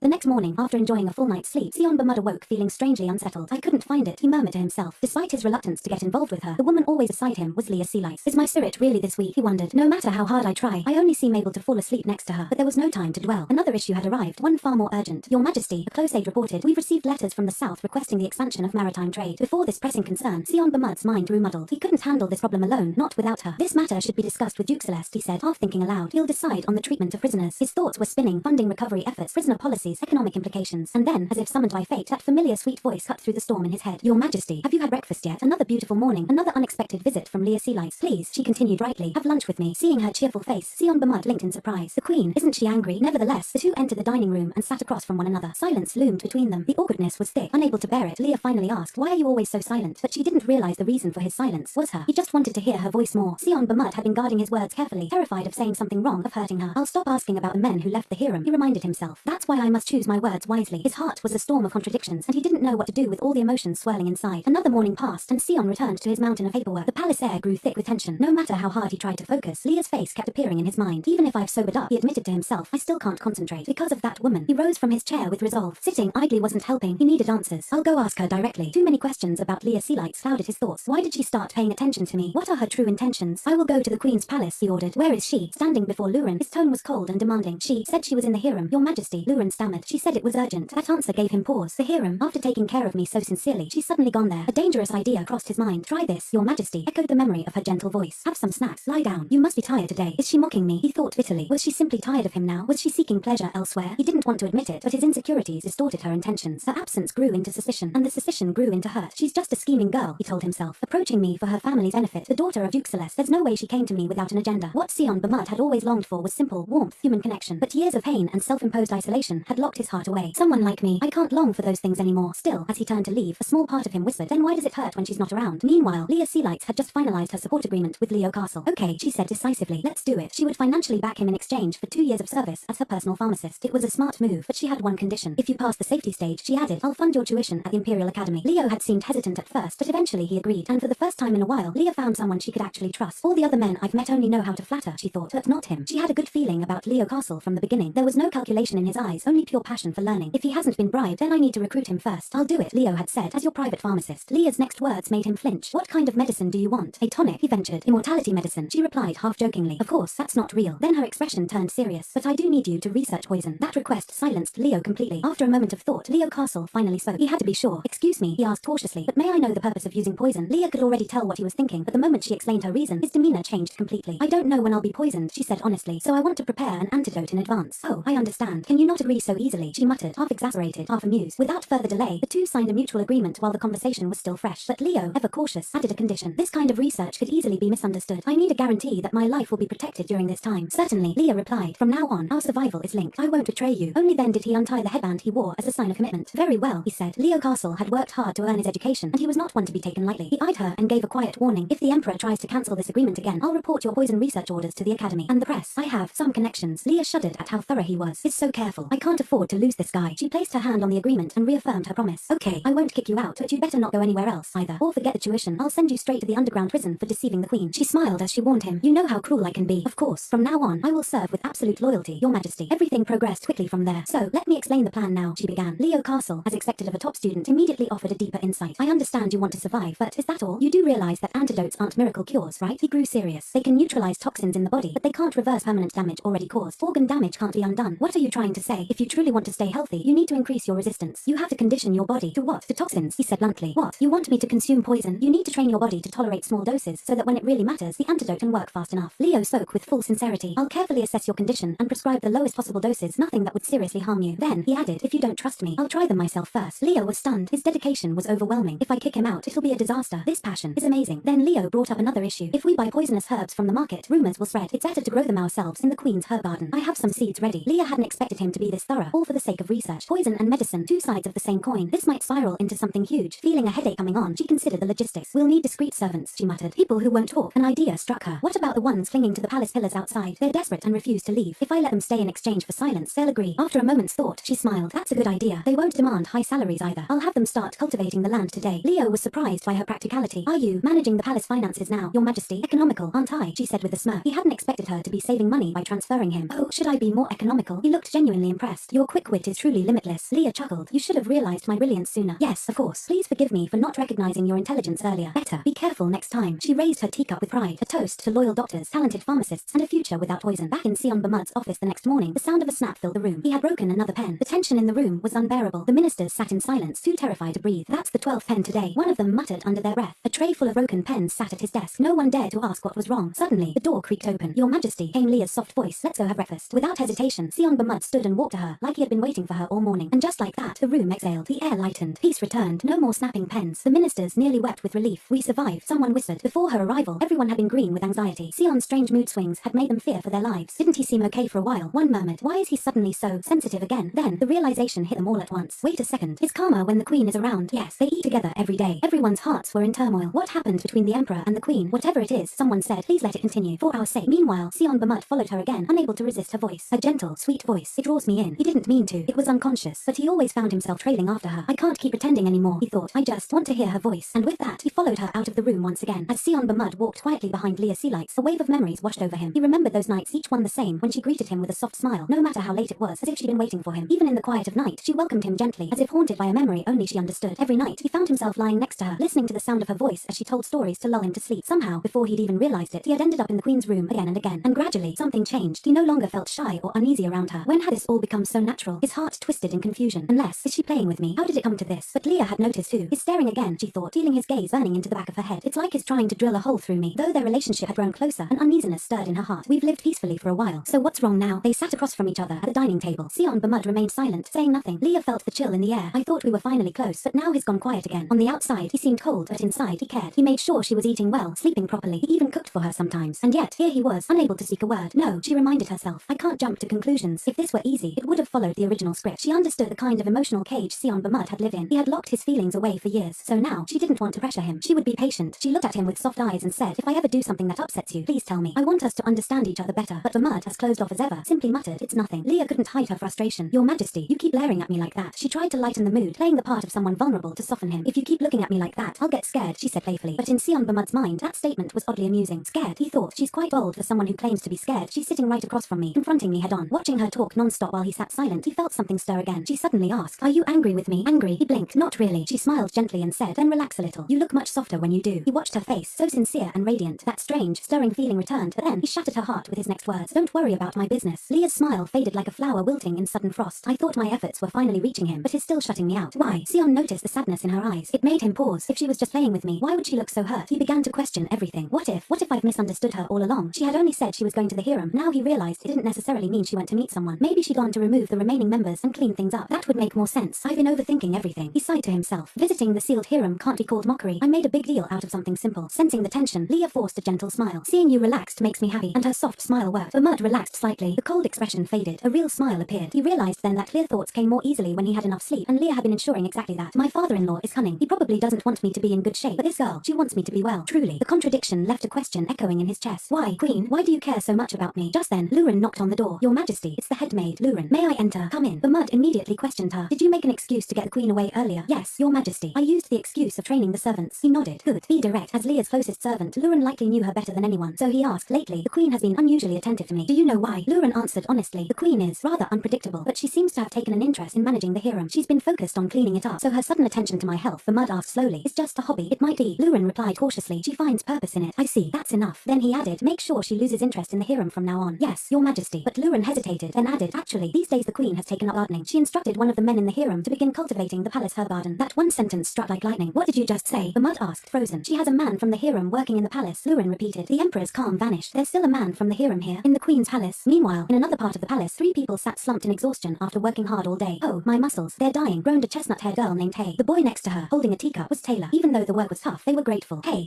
Taylor said with a grin. We could have ended up in a brothel. This is heaven compared to that. Saint, the third member, nodded. Yeah, I've got nothing but a decent face and handwriting. A pay job in a recession. We're lucky. Under Leah's care, the 3 of them had food, shelter, and peace. They smiled as they shared their thoughts. I joined the harem just for money, Saint admitted, but now, honest labor doesn't seem so bad. Just as they were settling into their little moment of peace, a tall, shadowy figure loomed at the entrance. By the way, Hay whispered, hasn't the Queen changed? She's been kind. She even stopped drinking, Taylor added. Then, bang, the door flew open with a loud crash. They all jumped to their feet in panic. The Queen's palace. Hay shouted. Who? The figure stepped forward with an aura of pure wrath. They immediately recognized him. The Emperor. Sion Bamud stood there, radiating menace. The 3 of them scrambled to bow, trembling. We greet Your Majesty. He didn't reply. He stepped closer, his voice low and cold. I suppose I delayed formally introducing myself to the palace servants. His eyes narrowed. So let me ask you, among you, who is the one who serves the queen? The room fell into silence. The three froze, unsure of how to answer. Can we even answer that? The three servants stood frozen. Not a word escaped their lips. Leah Sealights had given them strict orders. Don't reveal your identity, and don't say anything unnecessary in the palace. From now on, you're forbidden to disclose personal information. Now caught in a terrible dilemma, they didn't know what to do. Speak and risk the queen's wrath. Stay silent and risk the emperor's blade. Either way, death was on the table. Is this considered a personal matter? Should we stay quiet? But it's the emperor asking. What if saying the wrong thing also makes the queen angry? A terrifying thought surfaced in all their minds. Is confessing to the emperor, Her Highness's husband, basically the same as signing our own death warrant? Sion Bamud's patience snapped. His sword left its sheath in a flash and pointed coldly at them. If you keep silent, I'll execute each of you, one by one, starting from the left. His voice was terrifyingly calm, but his eyes were burning. He had to know everything. What did the queen whisper to you? Tell me. Word for word, the three silently prayed for salvation. Please, queen, save us. Still receiving no answer, Bamud raised his sword slightly. Hay finally broke. Forget it. Let's just survive first. She told us to become independent. Hay blurted. We were relying too much on palace stipends, so she said from now on, if we don't work, we don't eat. Luren stood in the corner, pale and trembling. She didn't dare say a word. Surprisingly, Sion Bamud didn't strike. Instead, he lowered the sword slightly and questioned again, more softly this time. Do you know the queen's sleeping habits? Although none of them were Leah Sealight's official attendants, they had grown close to her in an odd, unexpected way. They hesitated. This felt dangerous, but the words slipped out. She usually frowns before bed, curses under her breath a bit, yawns a lot. There was one thing none of them mentioned, something Sion Bamud had no idea about. None of them had originally served the queen directly. It had all happened by accident. They were once told she'd choose the best among them to be her personal escort, but that opportunity had slipped away. Fortunately, someone had interfered, probably to save them. There's another side to Her Highness, one of them whispered. She locks herself in her room and drinks a lot. Gimme all the beer. Hey mimicked. Am I going to die for saying that? She panicked inside. After a long pause, Bamud seemed to realize something. These three aren't bodyguards. They aren't hiding anything anymore. The suspicion in his eyes faded. He slowly sheathed his sword. Continue working. And without another word, he turned and walked away. The moment he left, the three of them collapsed into each other's arms, overwhelmed. We survived. The first thing Sion Bamud did was storm straight toward Leah's office. Where's the queen? He demanded. She's in her office. I'll take you, your majesty. But his thoughts were elsewhere. I don't think those three left a very good impression on her. Fine. Then let her explain it herself. He braced himself. Leah, if you pass this next test, I'll forget everything. I'll ignore all your suspicious behavior. Just as he approached the room, a man's voice echoed from within. You have to test it first. If it doesn't work, don't expect it to smell nice. What? Bamud's heart skipped a beat. He pushed the door open. Inside, Leah Sealights was laughing and chatting with a man he didn't recognize. He looks like his from the harem, but this one feels different. Closer. Too close. They were discussing something. Plans, outfits, even clothes. I think you should wear something long to cover your arms and legs, the man said. Sion Bamud froze. He even picks her clothes. The next moment, Leah turned and saw him. Your majesty, what are you doing here at this hour? Sion Bamud didn't answer. He simply drew his sword and pointed it at the man. Leah gasped. Your majesty. He couldn't bear to see her being this casual with another man, especially one from the harem. Identify yourself, he growled. At the man, calm and unfazed, bowed gracefully. I greet his majesty the emperor. I am Leo Castle, from the queen's harem. Sion Bamud's expression darkened. Why is someone from the harem in the queen's quarters? Without my permission. The tension was suffocating. Leah quickly stepped forward to shield Leo. I'm sorry, your majesty, but choosing my own subordinates is entirely within my rights. Her voice was gentle, too gentle, and that just made Bamud angrier. Why is she protecting him with that soft voice? Jealousy clawed at his chest. What if you brought this man in to threaten me? He accused. Leah's eyes narrowed. What? Why would I do that? If you want, I'll kill him right now. His eyes shifted to what she was holding. Then, what's in your hand? Massage oil. She lied smoothly. In truth, it was a specially prepared endurance poison, but if he found out, it would all be over. She leaned in closer, voice soft and coaxing. I was planning to use it tonight for you. You said it helps you sleep when I massage your back. It worked fairly, so why did he give it to you? Bamud asked, eyes narrowing again. He majored in pharmacology. I asked him to make things for me. Trying to cut the conversation short, she added firmly, your majesty, I think you're misunderstanding things. But Bamud snatched the bottle violently from her hands. If you need a pharmacist, I can hire another one for you. He turned to Leo, eyes like knives. You won't object if I fire him, right? No one dared say anything. Even the guards around them held their breath. Everyone feared that if Leah objected, she'd cry, and then Bamud would lose control. But to everyone's surprise, she simply said, okay, what? To test her further, he asked, so you don't care if he dies? Her voice was calm. If your majesty, son of the empire, decides it, I won't oppose it. For a long moment, Bamud stared at her. Then slowly, he sheathed his sword. Your majesty, she asked softly. He looked at her with tired eyes. I think I have a headache. What? She blinked in surprise. A headache now? But she quickly gathered herself. I think it's too early for bed. How about tea instead? Before he could answer, she moved. I'll ask them to prepare it right away. Let's go. Then, as they walked together toward the tea room, she whispered discreetly to Leo behind her. Leave. If I protect you now, you'll die. Understand? Leo wasn't particularly shaken. All he needed was the money. Give me the money, he mouthed. She subtly nodded in agreement. Fine. Later, seated in the imperial garden, sipping tea in the fading afternoon sun, Leah gently placed a cup in front of him. You should have told me sooner that you had a headache. Bamud looked away. There's a reason for everything, he said quietly. I thought you were angry. You've been suffering these past few days, haven't you? Leah Sealights poured a steaming cup of tea and gently placed it before Sion Bamud. Here, drink. You'll feel more comfortable. Bamud accepted the cup and sat back in his chair with a strangely relaxed air. He took a slow sip, visibly calming. The servants who witnessed this unexpected tenderness couldn't help but whisper among themselves. His majesty seems strange lately. I heard he almost executed the men from the harem. Right, but I didn't see any blood. Why did he spare them? Isn't that odd? He's not acting like his cold-blooded self anymore. I thought the queen told him to kill them. No one could make sense of what was unfolding. Speculation ran rampant. Maybe his majesty is testing the queen. The harem damaged the royal family's reputation. Maybe he wants to see if she's really changed. But one sharp maid shook her head. You all missed the obvious. What? He's jealous. Jealous of that guy. Didn't you hear? He asked those men about the queen's sleeping habits. That's not political. That's personal. Silence fell as the realization hit them. Slowly, heads began to nod. He didn't kill them because he figured out they weren't her lovers. Exactly. He wants to be the only one who truly knows the queen. In the quiet garden nearby, Leah Sealights strolled among her plants. It was a small, enclosed sanctuary she had carefully nurtured, a place filled with her trusted poisonous herbs. This little garden, I built it myself, she murmured. It even smells different. She touched one of the delicate branches and winced. My fingers sting. But the pain wasn't only physical. Her thoughts had wandered back to yesterday's encounter. Will Leo take revenge on me for telling him to commit suicide as part of the plan? The incident had nearly gone off the rails. She had arranged everything carefully, but Bamud's sudden appearance had thrown her into chaos. Thankfully, her excuse had worked. Somehow, she managed to save Leo and herself. Now, Leo was officially a servant in the Queen's palace. That could have ended in disaster. Just then, a familiar voice made her stiffen. Your Majesty, Duke Cromwell Celeste. She turned, startled to find him there. Father. Even if she wasn't Leah by birth, this body remembered how to act, so she feigned ease. I'm fine, she said, masking her nerves. You can speak freely. Cromwell, ever calculating, dismissed the other servants. I have important things to discuss with my daughter. Once they were alone, he studied her carefully. You look well, despite rejecting my recent request. Leah forced a smile. Yes, I broke our agreement after that meeting. I felt unsafe. So I see. Then his eyes hardened. Why did I ever let you become queen? The weight in his words struck her. Every time she met him, she felt a growing discomfort in her chest. I don't ask for much, she said coolly. Just one meeting a month. Why does it hurt so much to hear him speak? We followed the arrangement, she replied, and you told me not to interfere further. He scoffed. In return, I let you enjoy the palace comforts, and now you betray me. I never asked for your luxuries, she thought bitterly. But outside, she wore the mask of a dutiful daughter. I have no interest in being close to you, she said flatly. Rest assured, I won't do anything to lose my position as queen. You may leave, father. She turned to walk away, but his next words froze her in place. Do you really think he'll love you? Her heart clenched. You're pathetic, Cromwell sneered. Just a doll pretending to feel. All you want is attention. Leah's fingers curled into fists. So this is what the original Leah endured. Tears burned in her eyes, but she didn't know why they fell. Why am I crying? But the pain only escalated. Suddenly, something seemed to constrict her throat, like an invisible rope tightening around her neck. I can't breathe. Her body trembled. Were these Leah's emotions? Her memories? Cromwell stood calm and cruel. You should have listened. This is your punishment for not completing the task. He wanted her to be a tool, a political thorn in the Emperor's side. A puppet. Get drunk, he hissed. Scream at the Emperor. Do as before. But Leah couldn't allow this anymore. She grabbed the medicine bottle from his hand and stumbled back. This was the cause of everything. This drug. He was drugging her to manipulate her behavior. She stared at him with disgust. You're not a father. You're a monster. But Cromwell grabbed the bottle back and sneered. Now you understand. You'll keep your promise, won't you, Queen? She felt sick. I won't let him control me again. Suddenly, she acted. Now, pay the price for your actions. She struck at him, but Cromwell grabbed her wrist mid-motion. He was still too quick. If you want my attention, he growled, then give birth to an heir. To him, she was nothing but a womb, a tool to consolidate his power. But just then, without warning, someone else struck Cromwell from behind. He stumbled. Leah lost her balance and fell, but strong arms caught her just in time. Sion Bamud. He stared down at her, then up at Cromwell, his expression cold. This is not the place, he said, voice laced with steel, for you to show your true nature. Despite his actions, Cromwell bowed calmly. I greet His Majesty the Emperor. But Bamud didn't hide his suspicion. You came here to discuss trade, so why are you in the Queen's private garden? I hadn't seen my daughter in a while, Cromwell said smoothly. Forgive me. Sion Bamud stared him down. She's not your daughter. She's the Queen. Seeing how tense the situation was, stretched tight like a bowstring, Cromwell didn't intend to linger. I've made a mistake, he said curtly. I hope your Majesty and the Queen will forgive me. If you understand, then I will take my leave now. Leah's sea lights let out a silent breath of relief. Her heart fluttered. Finally, her devotion was being reciprocated. All her efforts to care for Sion Bamud had not been in vain. Before she could even fully process his words, Bamud swept her into his arms. Your Majesty, be quiet. Her cheeks flushed crimson. He put me down. This is too much. But Sion Bamud ignored her protests and carried her all the way to her bedchamber. Once there, the maids quickly changed her into comfortable clothes while Bamud personally poured her a cup of water and handed it to her. Drink. He was treating her like a fragile patient. She blinked, confused. Why are you doing this? I'm not sick, you know. Seeing the deep concern in his eyes, she smiled reassuringly. Your Majesty, I'm really okay. The Duke's words didn't affect me because I'm not the real Leah, she thought. His words can't reach me. After making sure she was settled, Bamud climbed into the bed beside her and pulled the blanket up. Sleep. It's early. You talk too much. Though he sounded grumpy, she knew it was his way of showing affection. Since you protected me today, she muttered, snuggling under the blanket. I'll let it slide. Exhausted from the day's turmoil, she quickly fell asleep. The room was silent, save for the soft breathing of the Queen. Sion Bamud remained awake, simply watching her. The lack of her usual chatter made the room feel oddly empty. He studied her sleeping face. She's frowning again. Is it a habit or a nightmare? Quietly, he lifted her into his arms, holding her close in hopes of easing her restlessness. The next morning, Leah rushed to find Merrin. After seeing Duke Celeste yesterday, my body started to feel strange, she confessed. Before her debut as queen, she had undergone meticulous medical examinations, even hiring an alchemist to double-check everything. But now, she couldn't shake the feeling that something was wrong. She held the new diagnostic report in her hand, confused. It's strange. She showed it to Leo Castle as well, but he couldn't find anything suspicious. Even after a blood test, there's no reaction, he said. You haven't been poisoned. Yet she remembered the sensation of being strangled the day before. No illness, no injury, but undeniable pain. Then what was it? She asked. When I was in front of him, I couldn't breathe. Leo considered her carefully. In cases like this, there's usually only one explanation. It's not poison, it's alchemy. Alchemy, she blinked. Isn't that just turning stones into gold? He stared at her, aghast. What era are you from? Seeing her wide-eyed innocence, Leo sighed and began explaining. Modern alchemy includes metallurgy, manufacturing, astronomy, and yes, magic. And no, don't laugh. Alchemy isn't simple. It defies logic. It's a set of laws science can't fully explain. Magic, Leo repeated slowly. Yes, the origin of magic lies in a substance called mana. Since mana vanished from nature, magic was created to replicate it. Simply put, magic is the act of wishing, and to make it work, there must be a living being to channel that wish. Her eyes widened. So, are you saying my symptoms are related to magic? Leo nodded gravely. If conventional medicine and pharmacology can't explain it, it usually means something magical is involved. Disgust flickered across her face. So Cromwell even resorted to magic. She shuddered. Is trying to kill me. I doubt it, Leo said calmly. The magical medium must stay alive to channel the wish. If the medium you dies, the cell fails. Leah's expression darkened. He doesn't want me dead. He wants me pregnant. She exhaled shakily. I guess it makes sense. He's only ever seen me as a tool. Leo's voice was soft. I don't expect family love from that man either. But we need to confirm this. We have to find out what kind of magic it is, she said, Suddenly, she remembered the medicine bottle Cromwell gave her. That bottle. It suppresses the effects of the magic, doesn't it? Can you analyze it using my blood? Leo frowned. It would be easier after you ingest it. Blood samples alone won't help much. She scowled. What kind of expert are you? He glared. Didn't I just explain? It's not basic chemistry. She sighed, then muttered under her breath.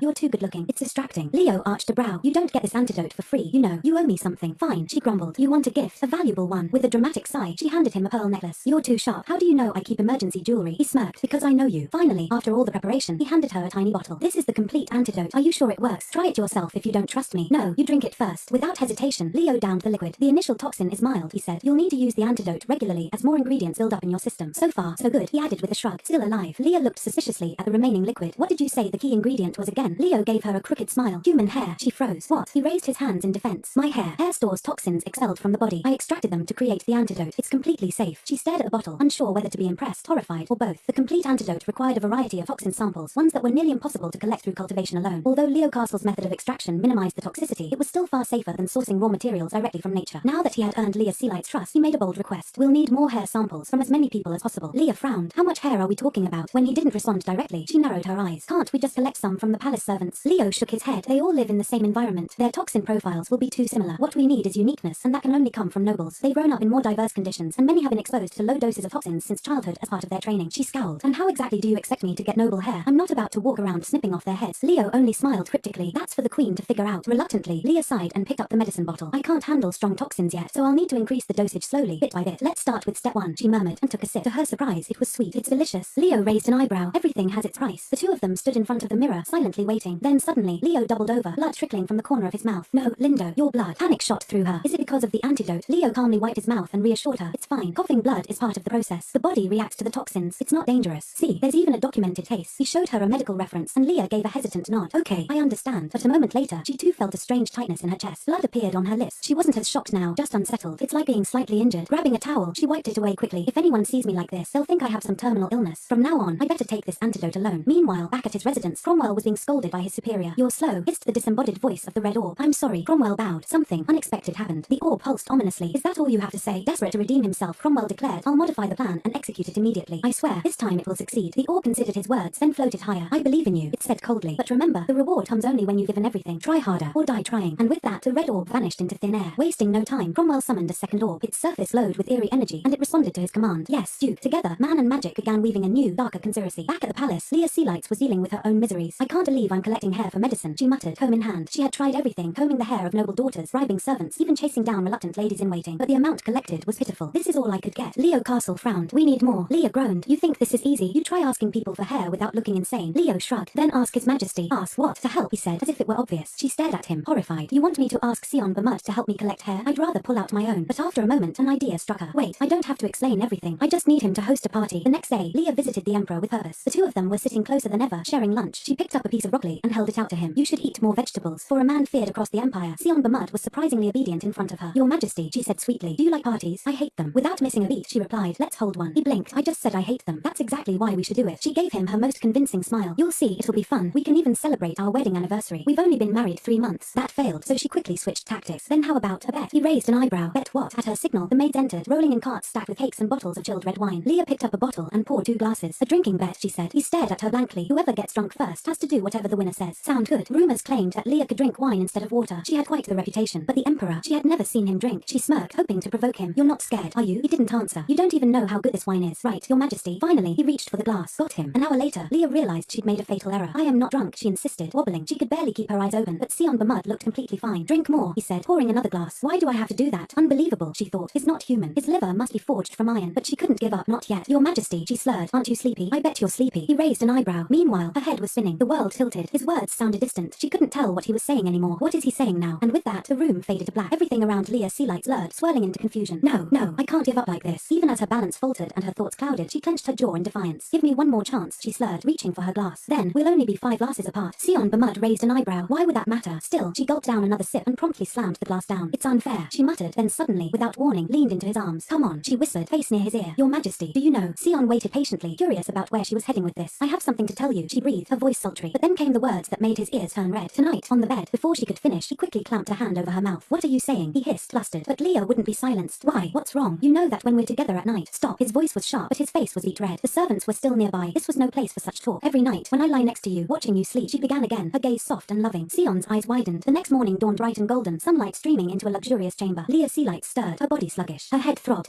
What did I do yesterday? She sat up, surrounded by fountains and flowers, with attendants massaging her shoulders. Everything was too perfect. Okay, deep breath. I drank with the Emperor. That much I remember. But when did the wine spill? She recalled fragments, his sleeping face, her affectionate musings. Do you know, you look unserious even when you sleep, she remembered telling him, giggling. Sion had frozen at her words, speechless. Now, the memory made her cover her flushed face. Oh no, did I say that out loud? And then, more fragments. Him darkly swirling the last of the wine in the bottle, her reaching for it like a spoiled child. Come on, let me drink more. Go back to your room, he said curtly. She pouted. Are you ignoring me now? He gently poked her forehead. You drank so much your lips are stained red, and you still want more? In a haze, she'd mumbled. Then why do you call me you all the time? Can't you start calling me by my name? Her voice, soft as silk, echoed in her head. I really like it when you call me Leah. He had stared at her, stunned. She leaned against him with flushed cheeks, holding the bottle tightly. Finally, he lost control and snatched it away, downing the rest himself. Stop talking nonsense. She collapsed on the table, dizzy and drunk, still begging. Can we have a ball, please? He'd narrowed his eyes. You're the one who's drunk, and you lost the bet. Why should I honor your wish? But Leah wasn't giving up. She chased him around the room, pleading dramatically. If you don't, I won't let you sleep. I'll cancel your snacks. She threw her arms around his neck, whispering, please, just 5 seconds. Can't you stop for 5 seconds? Wait, what are you doing? He said, eyes wide. Suddenly, rewind. Wait, what was that? Back in the present, Leah clutched her pounding head, shouting, why can't I remember what happened next? She stood up abruptly and crashed her head into a servant's chin. Oh, sorry, what happened yesterday? The maid staggered back, clutching her face. Leah blinked. I feel so bad. Sit down and rest. It's okay, your majesty. I don't dare. No, really, sit. Leah insisted. Finally, the maid obeyed. Leah glanced at the bump on the girl's chin. Oh no, it's swelling. I'll send ointment and medicine. The girl was stunned. Thank you, your majesty. A tear rolled down her cheek. Leah smiled faintly. What's your name? Sarah. Leah tilted her head. You've been doing a lot of night shifts lately, haven't you? Sarah gasped. How do you even know my name? I see you every day. Of course I know. Sarah's voice trembled. I am sorry for worrying you. There's just been so much going on. Leah handed her a small blue medicine box. Here, it helps with fatigue. Share it with anyone who needs it. Sarah clutched the box, overwhelmed. Thank you. Leah gently examined her cheek. That bruise looks worse. I'll send better recovery balm later. Sarah was speechless. So this is the queen. Though she'd only been a maid for 2 weeks, Sarah had expected a cold, cruel woman. That's what all the rumors said, that the queen was unbearable, that maids fled the palace because of her. But now, Sarah's heart pounded with emotion. She's nothing like they say. She's warm. Wiping her tears, she stammered, your majesty, I was terrified because of the rumors, but you're kind to us. Truly. Another maid nodded. We'll do our best to serve you. You can trust us. Leah smiled, moved. They misunderstood, but it's still nice to be trusted. Still, she had other concerns. I was hoping someone would mention what happened last night. She shook off the thought. Well, allies are allies. Let's call it regress. She asked casually. Say, if I want to get something from the Emperor, what should I do? The maids lit up. Is it because of the bet? You should keep trying. Leah's heart filled with renewed confidence. Yes, persistence is everything. Let's go. Just then, Sion Bamut passed by. Good morning, your majesty, she called brightly, waving, but he simply turned and walked away without a word.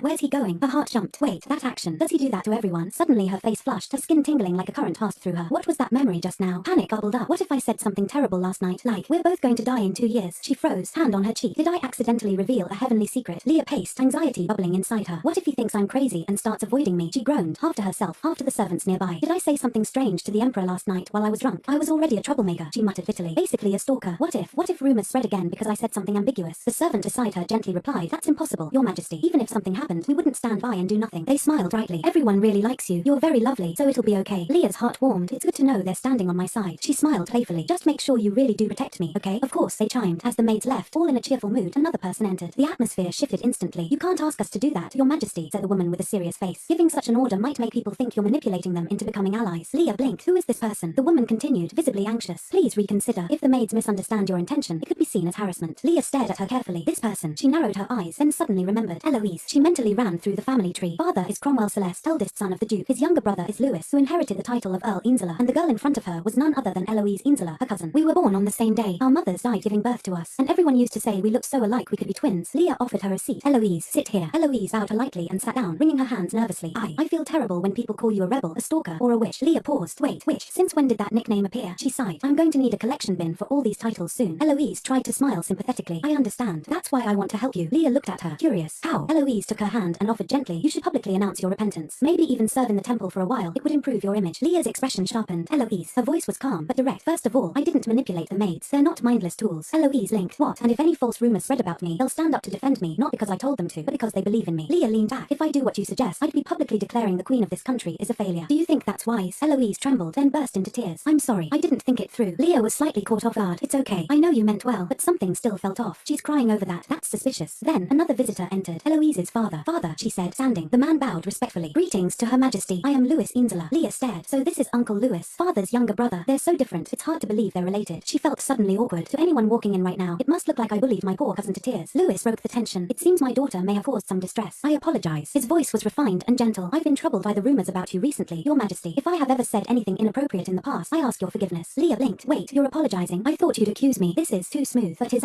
eyes were clear and steady. She stood slowly. No need. I'm happy to see you again after so long. Still, why are you being so kind? Isn't there some hidden agenda? Feeling unsettled, she smiled and gave a polite excuse. I should be going. I have work to do. I hope we meet again, Your Majesty, Louis replied, bowing. As she walked away, her hair catching the light, she glanced over her shoulder. For a moment, Louis's expression changed, just slightly. Outside the palace, Leah muttered, I'm so jealous. Eloise has such a warm father. Then she smirked, but it's okay. I have a black panther. That's enough. Suddenly, she gasped, I'm going to be late. A mischievous glint lit up her face. Should I go hunt that black panther who ran off earlier? In Sion Bamud's office, he sat alone in a vast, luxurious office. The heavy door behind him creaked, his eyes narrowed. Who dares? Suddenly, a golden key slid into the lock. Leah's voice rang out, sultry and triumphant. I've been waiting for you, Your Majesty. Sion jumped back instinctively. His eyes darted toward the window. Your Majesty, are you trying to escape? She cried, amused. We're on the 3rd floor. I was just opening the window, he said stiffly. It's hot, but it's autumn. It gets cold when the sun sets. Her tone was teasing. She walked toward him and wrapped her arm gently around his. Come here. Don't run away. Have you had dinner? She reached for the wine bottle. He quickly snatched the wine glass and covered its rim. You shouldn't drink alcohol. She tilted her head. Did I bother you yesterday? His expression grew serious. What do you remember? Not much, she admitted. Then her eyes lit up. Oh, you said you'd reconsider the dance. He rolled his eyes, stealing the bottle. You only remember what's useful to you. He poured wine slowly. So you remember that, but not my name.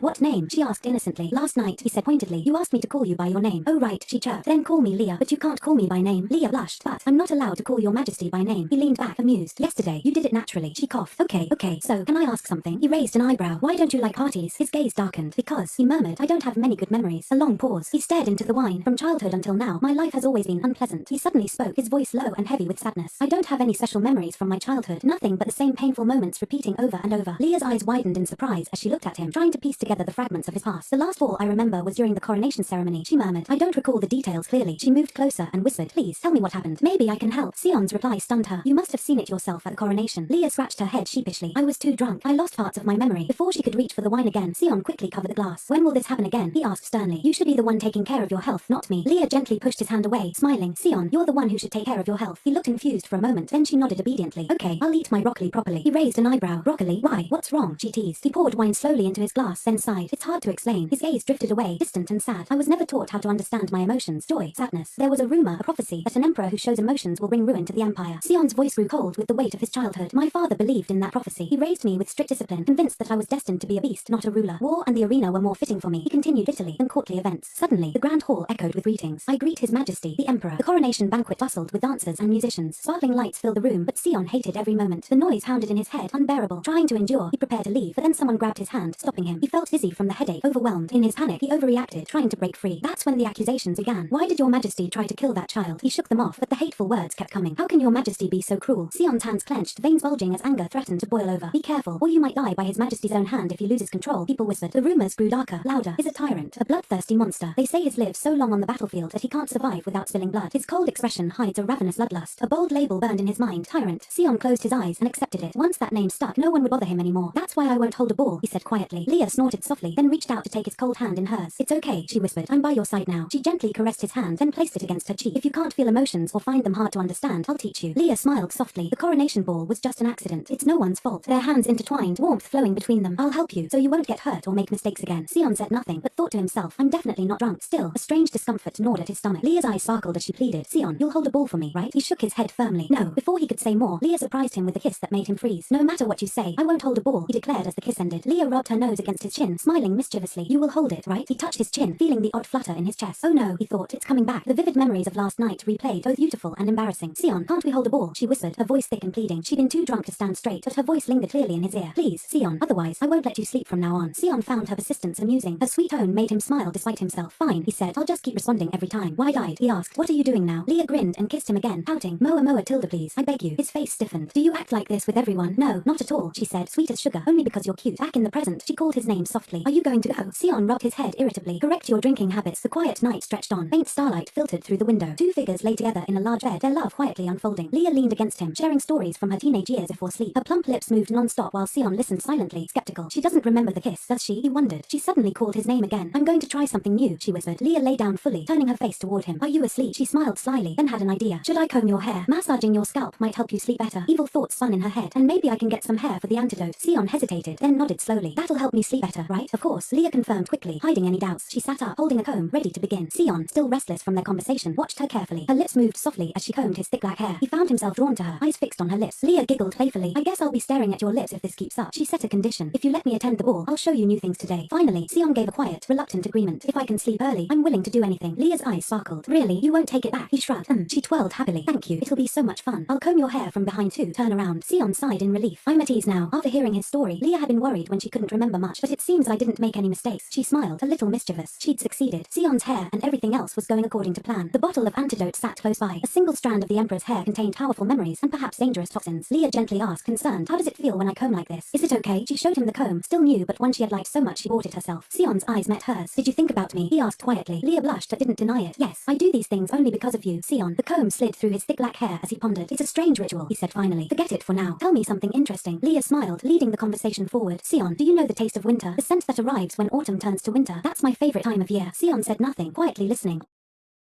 After a while, Leo slumped on his desk, sighing heavily. Preparing for the ball in 2 weeks is torture. He checked the list of attendees. It looked promising, efficiently organized. He especially noted the foreign ambassadors. Leah was queen, after all. She would understand the value of diversity. She glanced at the list thoughtfully. Luckily Duke Cromwell isn't attending, she muttered despondently. He probably doesn't like me. I even thought he might come to watch. First Liam must survive, she whispered fiercely. Once I escape death, I'll divorce and leave the palace. She wasn't fond of events at all. Leah curled up in a corner, clutching the list. This is the only way to survive right now. There was still one more thing she needed to do. Then I should focus on finding the antidote. Leah said seriously. Lindo, have you completed what I asked? He bowed obediently. Yes, your majesty. Everything has been perfectly prepared. They hooked their fingers together in a silent pact. The banquet is fully ready for the ball. High-class, luxurious wines have been poured into the glasses. The rooms are decorated beautifully and immaculately, with royal dishes arranged exquisitely. The main hall gleams with gold plating, worthy of the eternal glory of Ermeth. Guests bustled throughout the grand hall as Leah walked alongside Empress Sion. Together, they greeted distinguished visitors one by one. Leah playfully hooked her arm through Sion's without a hint of shyness. Around them, whispers spread quickly. Oh my god, look at them. So the rumors about the tyrannical couple were false. During the coronation ceremony, they acted tyrannical, but now, probably just an act. How could the emperor endure something he dislikes? Others thought differently. Now they look like a newlywed couple, someone remarked. Leah, pleased with how things were unfolding, smiled and held up her sacred comb. Now, the basic step, she thought, relaxing as she began to comb her smooth hair. Suddenly, 2 attendants approached. Your Majesty, the Queen. Before they could finish, Leah quickly interrupted. Oh, I'm just a little worried about the ball after the wedding. This comb helps calm nerves, she explained, then unexpectedly invited everyone to try it. A comb like this has such an effect, she said like a savvy brand manager. Would you like to try? A young girl stepped forward, and after using the comb, her expression brightened. Oh, I feel refreshed, like my mind's been purified. My whole body feels so comfortable. Your Majesty, where did you get this comb? The girl asked. Word spread quickly, and soon a crowd gathered. Can we try it too? Leah nodded warmly. Of course, just use it naturally, and afterwards, share your feelings. I'll send everyone a new comb based on your feedback. The craftsman was already working to improve the design. Soon, everyone at the party was holding a comb. This was the secret. Every time the comb was used, it released a scent from its teeth, a magical aroma that helped with insomnia and restored balance to the mind and body. The comb stirred curiosity and affection, boosting the queen's reputation. Through the comments, the scent could be refined further, benefiting both the emperor and the people. While Leah happily promoted the comb, Sion sat above, emanating a strange magical aura, his hands clenched tightly. Leo approached him carefully. Your Majesty, this is the new antidote. He warned, it's dangerous to drink it all at once. You should take only 1 bottle per day. Leah looked at the antidote bottles in her hand with interest. All the effort at the party had been worth it. Marketing the comb brought many benefits and a lot of money at once. She smiled to herself. Suddenly, she remembered Sion turning toward the door earlier, but now he was late. She recalled what happened. He left right after the dance, turning away without a word. How is Sion today? Is something wrong? Leah called, throwing the door open. Lauren, where is his majesty? Lauren bowed respectfully. He is practicing swordsmanship. Leah frowned in confusion. At this hour, she put her hand on her chin, thinking hard. Is something really wrong? I should go see him, just to be sure. Besides, I prepared a new ASMR. I want to show it to him soon. At the swordsmanship training hall, a subordinate reported nervously. I'm sorry, your majesty, but no one is allowed inside. Leah's eyes widened in disbelief. Even me? The subordinate nodded reluctantly. The queen is specifically forbidden. Confused and concerned, Leah wondered why Sion was acting this way. Night fell, cloaking the palace in darkness. Sion continued sword practice, panting heavily. What happened today left him unsettled. She had been busy combing other people's hair at the party, making him jealous. You said you would only do that with me. Sion struck decisively, lowering his sword. It's nothing, he muttered, angrily slashing at the practice dummy. Just empty flattery, he asked himself, confused and angry. Outside, Leah stood, waiting patiently. Lauren whispered, Your Majesty, it's very cold early in the morning. You should return to your room. She sighed, headache throbbing. It seems he really doesn't intend to see me tonight. I'll give up and talk later. She came up with a new idea. I'll try ASMR next time. Leah nodded at Lauren and turned to leave. Everything had become like this. She would only drink 1 bottle of antidote tonight. After taking the medicine, she slowly wiped her mouth with a towel. Her whole body felt exhausted and dizzy. Maybe collecting so much hair made it more toxic. She glanced in the mirror. Her reflection looked terrible. Blood still stained the sink, flowing more than before. Leah sighed in weariness. What kind of endurance is this? Her feet planted firmly on the floor as she calculated time in her head. Not much left, only about 2 years. No, only 1 year. Suddenly, Sion threw open the door. Leah looked up and stammered. You're here. He questioned harshly. Why did you do that? Do what? Sion's voice was full of suspicion and jealousy. You combed other people's hair hair at the party, like you did with me. You acted like you only did that to me. Is that just to coax me? Leah clenched her dress, confused. Sion, I think there's a misunderstanding. His tone darkened and sulky. Misunderstanding? Then explain. What am I to you? Just someone unimportant you flatter when it suits you. Leah's confusion deepened. She felt dizzy but forced herself to think clearly. I have to calm down and reflect. Sion pressed again, anger rising. You combed other people's hair at a party like you did to me. You acted like you only did that for me. Is that just to coax me? His face darkened, jealousy peeking. What am I to you? Leah covered her mouth to suppress a secret smile. In her mind, Sion was like a cat that needed coaxing by its owner. So now, because I combed other people's hair, he thinks he's not special to me. It was funny and cute. Leah smiled and peeked at Sion, who was still angry. Are you mocking me? He asked. She quickly shook her head. Not mocking. I was just going to say, you're very cute. Suddenly, she spat out a mouthful of fresh blood. Leah thought, I'm done for. I must have overdosed. She guessed the side effects of the antidote were hitting her again. A tremor shook her voice. This can't be. Sion's eyes widened. You have a terminal illness. Leah fell into a daze as he pieced together the symptoms and hypotheses. Suddenly, the doctors cleared away the rumors and Sion started to act gently, taking her hand and asking softly, is it true? Is it because there's not much time left? His voice weakened, disbelief filling him. You really only have 1 year to live. Leah wanted to explain, but her body betrayed her, signs of weakness showing. No, it's nothing. Sion shouted. Leah lay trembling in his arms. Leah, she whispered, voice quivering. I'll tell you everything. He held her gently. You must be in a lot of pain. Don't say anything. Sion gritted his teeth, blaming himself. I didn't even know, and I said unreasonable things. He wiped the blood from her lips softly. Don't do anything. Just lie still. He became warm and kind. I'll accept everything. Leah's voice trembled. What do you mean? Sion continued softly. Everything you want. He asked her to move closer, and she placed her hand on his chest, wanting to push him away. No, there must be some misunderstanding. There are exceptions, he said firmly. I'll try to save you, in every way. He lifted her head with affection, speaking like it was the most important promise in the world. Don't leave me. Sion Bamud embraced Leah Celeste tightly, rubbing her face gently. Don't leave me. Then, with a steady grip, Sion carried her away. Wait, Sion, she whispered weakly. There's something wrong. But he paid no attention, emotionless as he said. The Queen's palace will be sealed until you recover. Leah's eyes opened wide, mouth agape in shock and confusion. Later, Leah entered the bathtub, still dazed. No, I'm okay. 3 maids stood nearby, preparing to serve her. She felt dizzy as they scrubbed and bathed her. That evening, Leah lay on her bed, resting, her hands folded over her chest, soulless. Suddenly, she startled when she saw Sion sleeping beside her. She turned to him and asked softly, Sion, can we talk for a while? Why did you suddenly seal it? Leah asked. Sion replied coldly, if you say one more word, I'll lock you in the bedroom so you can't leave. Leah froze at his harsh words. What? Sion suddenly turned to her and growled, close your eyes. Enough. Go to sleep. Your face is a mess. Leah muttered silently. How cruel, no matter my condition, to say something like that about my face. Her cheeks slowly flushed as sleep overtook her. But it's true, my body is exhausted. This bed is warm and so easy to fall asleep in. No, I must protect the people. Her eyes, heavy with sleep, looked at Sion one last time before closing. Softly, she whispered, see, you have to go to sleep. Sion heard her and urged, don't be stubborn. I'll wake you again tomorrow. Too much work to do. Leah closed her eyes, warmth filling her heart. Has it always been this sweet? Every day, he made her go to sleep with that voice, and she fell asleep instantly. That day came. Early morning sunlight streamed in, and a voice called out, the Queen has opened her eyes. Someone hurried over, concerned. Has she regained consciousness yet? Leah pulled the blanket over her confused face. What's wrong? What are all these medical devices? Seeing her panic, a staff member explained, by His Majesty's order, you are confined to the palace until you fully recover. No one may leave for now. Leah sat up and screamed. What? Another attendant cautiously asked, can you say where you feel pain? Leah recoiled and stammered, no, I don't hurt anywhere. 2 doctors rushed forward, confirming her suspicion. It's hard for patients to recognize symptoms early, one said. Please trust us. We guarantee to cure you. The doctor adjusted his glasses, excitement flickering in his eyes. Then, let's begin the examination. Your Majesty. Fear washed over Leah's face as she tried to avoid the truth. No, I said I'm not sick. What's going on? 2 weeks passed of continuous exams and treatment. Leah sighed, lamenting. 2 weeks straight. 2 weeks. She turned away helplessly. Leo Castle shrugged, trying to comfort her. This is how it is sometimes. Just think of it as taking care of your body. Leah remembered the days past and lamented. How can this be taking care when I can't even walk on my own feet? You can't walk, Your Majesty. I'll take care of you, Leo said kindly. At least you can walk in the garden, have nutritious meals and rare medicines. You lack nothing. Beautiful fruits were arranged delicately nearby. Leah buried her face in her hands in frustration. But I said I'm fine. Even so, they don't believe me. Suddenly, she realized, covering her mouth. Did coughing up blood shock them so much? Thinking of being treated like a seriously ill patient, she sighed sadly. He's been on the battlefield a long time. He's probably more sensitive to blood. Seeing her depressed mood, Leo approached, handing her a pot of medicine. Things have come to this. Let your body be in the best condition before using the antidote. Otherwise, His Majesty might suspect. She was warned. Don't drink it all at once. This is very rare. Sion lay down nearby, eyes closed gently. Until your illness is diagnosed and cured, even putting you to sleep is forbidden. He stroked his chin smugly. It's a mystery no one has solved yet. Leah smiled to herself. Of course, because there is no illness. Sion came closer and softly stroked her cheek. Leah was surprised when he said, go to sleep. If I see you coughing blood again, I don't know what I'll do. He touched her chin, making her blush shyly. After a moment, Leah realized her face was flushed and quickly buried herself in the blanket. But Sion, you get headaches when you don't sleep well. He looked at her and replied, I can sleep. Leah's eyes sparkled like purple jade as she teased. Yes, you can't sleep without me, right? He slowly reached for her. So, about the new sound I prepared. Sion hugged Leah and fell asleep, making her eyes widen. What? Sleep? She curled up timidly. How can I sleep like this? His hand is so warm. And this blanket, why is it so thin? That dark night, gentle moonlight crept through their window. On the warm bed, Sion embraced Leah as they slept. She looked up softly at his sleeping face. Sion, are you asleep? Seeing him still deep in sleep, she wondered, has he really gotten used to sleeping without ASMR, or is he just pretending? Leah began to drift off too. Well, okay, I'll sleep too. You don't understand anything. 2 weeks of imprisonment is enough. Leah sat drinking tea when she suddenly sneezed. Eloise hurried over, handing her a handkerchief. Oh my, your majesty, are you okay? Leah panicked. What did you just say? Eloise explained nervously. You haven't left the palace for 2 weeks. Even the doctors have been caring for you day and night, so the rumors had spread. Eloise beamed excitedly. Congratulations, your majesty, you're pregnant. Leah was stunned, mouth agape. Pregnant? What are you talking about? Eloise smiled, eyes bright. I've been hoping for a grandson or granddaughter. Leah stammered. Wait, no, that's impossible. I need to look ahead to know what's happening. She put her hand on her chest. My father and uncle have heard the rumors and are curious, but because it's early, they've advised caution. So his majesty only allowed me to visit. Leah lowered her head, biting her handkerchief, tears threatening. Sion even played this nonsense. They locked me up thinking I was seriously ill. It'll be troublesome if father hears about my illness. I won't be able to control if the unknown cell activates. Could it be that Sion is using the pregnancy rumor to protect me from father? He may not know about the cell, but since the accident, he's been cautious about father's actions. Leah's face grew pensive. The pregnancy lie is a shield to protect me. Eloise continued excitedly. So, is it a prince or princess? Leah avoided eye contact, hesitant to answer. That matter is still. Eloise clasped her hands. Of course, you can only know the baby's gender after a while. As a gift to celebrate your future child, may I sing a lullaby? Leah smiled and hummed. Halabi. Sorry, it's nothing. I just ate a strawberry cake. Eloise recalled. My mother always sang this song when I was in her belly because she was close to the Duchess. I'm sure his majesty heard it too when he was in her mother's belly. Leah blushed slightly. I understand. Then, you start. Eloise began humming sweetly. Leah was surprised and stunned. She clapped non-stop, praising. It's a beautiful song. Just hearing it makes me feel comforted. Eloise smiled, covering her mouth shyly. Really? She happily suggested. I'll write the musical score. Please sing it to the baby, your majesty. I'm sure they'll love it. Can someone bring paper and a pen? Eloise quickly wrote the notes and proudly held up a sheet. Do you want to practice now? Leah picked up her teacup, avoiding. I'll practice later. I'm not good at singing. Eloise looked disappointed. Oh, don't say that. I just want to give my future grandson a lullaby their mother used to sing. Leah remembered. No, really, I can't sing. Once a karaoke owner came to perform, but when he heard me, he pretended not to see me and left immediately. Eloise leaned in excitedly. You can sing it when you're with his majesty. They say it's even better if the child has many memories with both parents. Leah put down the teacup, wondering why Eloise urged so much. Has Leah always sung well? I don't remember anything about it. Usually, she remembered most of Leah's habits. She asked seriously. Eloise, why are you making me sing so much? Eloise lowered her face, tears falling softly. I'm sorry, your majesty. I just want to help my future grandson. Seeing Eloise cry, Leah thought, she's really sensitive. Leah smiled brightly. Thank you for thinking of me. I'll practice and sing when the baby is born, if I can turn the cake into a baby. Eloise wiped away tears and said, please sing it. Leah changed the subject. But that dress you're wearing today looks elegant and suits you. Which shop did you visit? Eloise happily answered, this dress. Suddenly a voice echoed, your majesty, the priest has arrived. Eloise glanced toward Lauren, who stepped in and said, oh my, it's time. I'll leave now, your majesty. Leah smiled. Thank you for visiting. Sebet stepped forward and bowed respectfully. Your majesty, it's an honor to meet you. I am Sebet, the priest in charge of blessings at the main temple. He turned to the servants. The blessing requires maximum sincerity. Please step back. Leah sighed, thinking, one treatment isn't enough. Now there's a blessing. When will this misunderstanding end? She said, I rely on you, priest. Sebet clasped his hands and prayed. Suddenly he stopped, making Leah uneasy. Is there a problem? He bowed and explained, I'm sorry. When I tried to bless the queen's soul, the energy bounced back at me. Leah's face grew serious. The blessing bounced back. Could it be because of the spell the Duke cast on me? Impossible. I was baptized normally. Could it be alchemy or magic? Could it be that priest Seb was extremely panicked when he heard those words? He quickly covered his mouth, unable to see. Since the alchemist's prophecy 26 years ago, the previous emperor had forbidden all things related to alchemy. The prophecy warned that if the son ever developed emotions, he would destroy the entire empire. The old emperor feared this prophecy being revealed at all costs. But now, Leah knew she had to uncover what spell the Duke had cast on her. Otherwise, who knew if she might fall ill for some unknown reason? She imagined herself convulsing and shaking uncontrollably, clutching her chest with worry. Please tell me, priest. I already have a bad reputation. If rumors spread that there's something wrong with my soul, that can't happen. Seb trembled and stammered.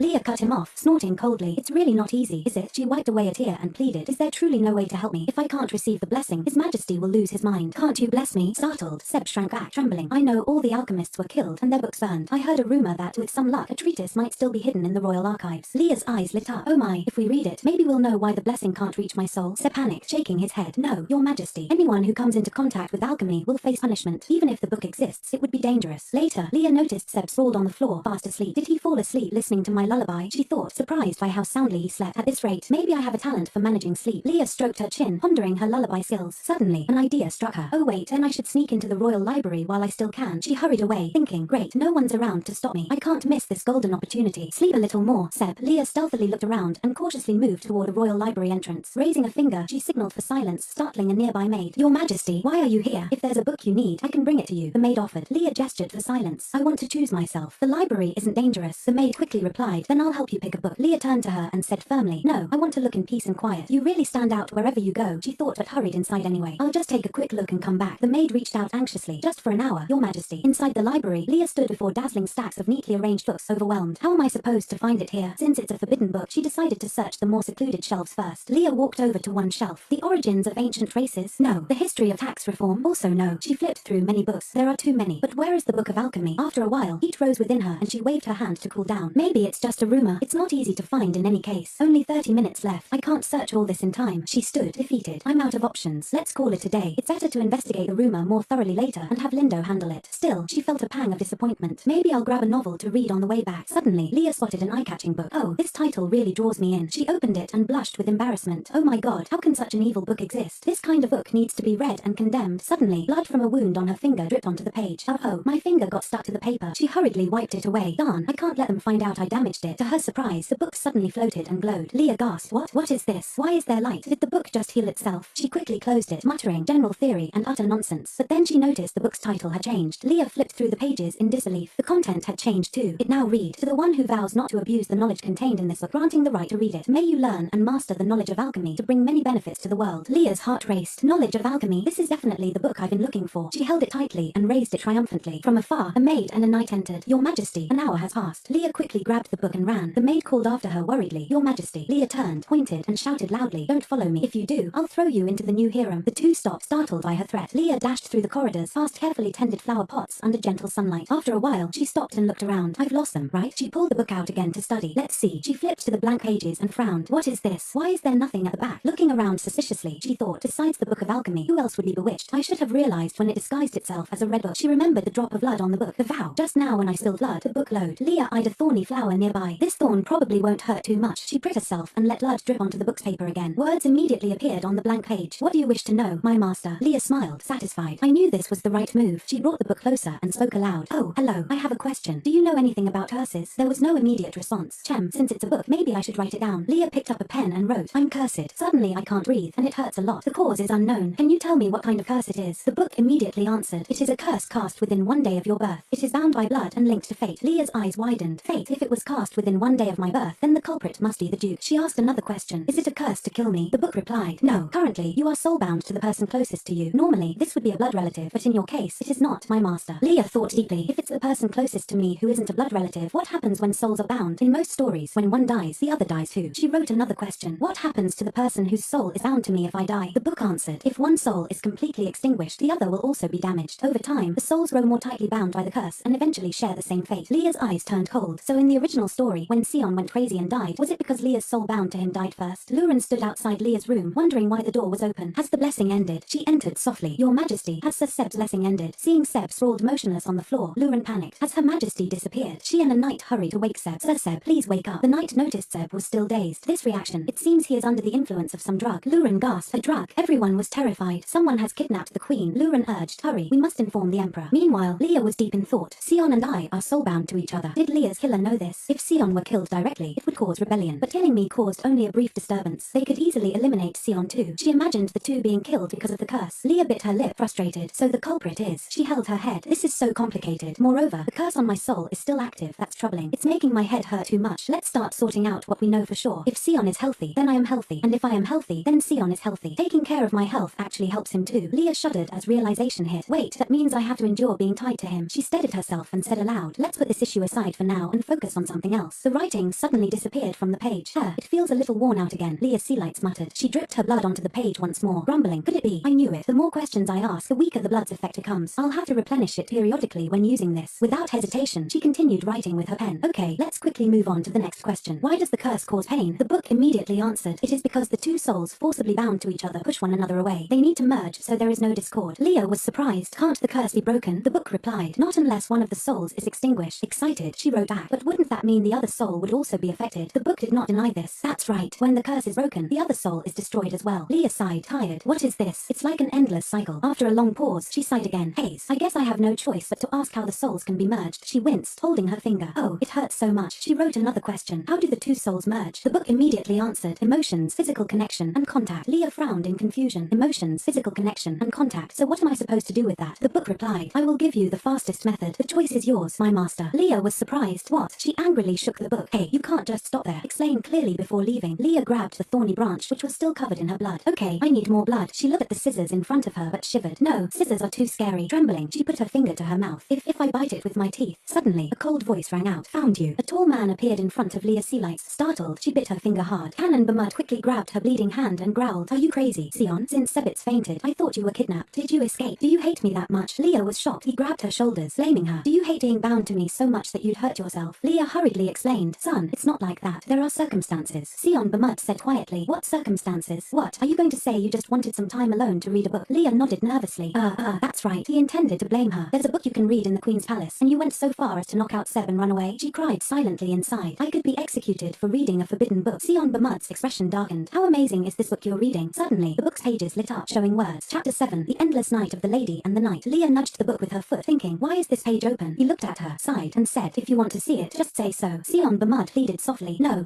I'm really not that kind of person." Seeing she didn't answer, he added, "I will bring you anything you want." Leah breathed a sigh of relief and said, "No, I don't look at that kind of thing. It was a mistake." She was surprised when Sion said sternly, "Just stab me. If you're so angry, just stab me. But if you hurt yourself again without my permission, I won't forgive you." Leah looked at him warmly. She put her hand on Sion Bamud's. Leah leaned in and said, "You're worried I'm hurt. Does it hurt here? Do you want to feel the pain for me?" Sion Bamud was stunned. She continued, "It's just worry and disappointment. You're probably angry too, but in times like these." Leah gave a beautiful smile and looked at Sion Bamud. "Please say, I'm sad that you're hurt. Be careful not to get hurt. I didn't really hurt myself. I just accidentally bit myself because I was startled." He had a sad expression. "If I made you sad, then I'm sorry." She smiled brightly and said, "No, you're not a tyrant. You're a warm person. I told you, didn't I?" Leah slowly raised her beautiful hand. "An emperor with emotions will ruin the fate of the empire. That kind of thing doesn't mean anything at all." She stroked his head. "See, the empire hasn't collapsed yet, has it?" Sion Bamud angrily grabbed her hand that was stroking his head and said, "So you think I'll let you go after escaping, huh?" Leah struggled as he carried her over his shoulder. "What is this? Not the Princess Carrie." Canon Bamud hugged her tightly and replied, "But being carried like luggage? You really have a lot of requests, you troublemaker. And you're not a princess, you're the queen." Sion Bamud shouted toward the book still on the ground. "Oh, we need to get that. Please pick it up." Holding the book, Leah was very happy. "Oh, thank you." Seeing her happy, Sion Bamud said, "I don't know how I've endured this until now." Surprised, she asked, "What do you mean?" He immediately said something that left her wide-eyed and speechless. "When you said you would eliminate the heroine, I should have foreseen the withdrawal symptoms." Leah blushed shyly and struggled. "Withdrawal symptoms? You don't misunderstand anything strange, do you?" Sion Bamud hugged her tightly and said, "I'll pretend I didn't hear that. So from now on, feel free to read as much as you like." She blushed and shouted, "No, I don't. Please put me down." Back on this side, Seb spoke apologetically. "Your Majesty, Your Highness, I sincerely apologize. I was too worried and fainted while giving the blessing." Leah saw him bowing worriedly and calmly replied, "What happens? Don't worry. How do you feel now?" Seb was extremely grateful and said, "I feel filled with your boundless grace. I am completely healthy, so I will immediately give the blessing again." Sion Bamud, who had been standing nearby, also spoke, "Let's get this over with quickly." Leah panicked. "What now? What if they find out the blessing isn't effective? Alchemy magic? How am I supposed to explain this? If it's exposed, I'll be executed." "Please wait a moment." Suddenly, Leah received a blessing, surprising her.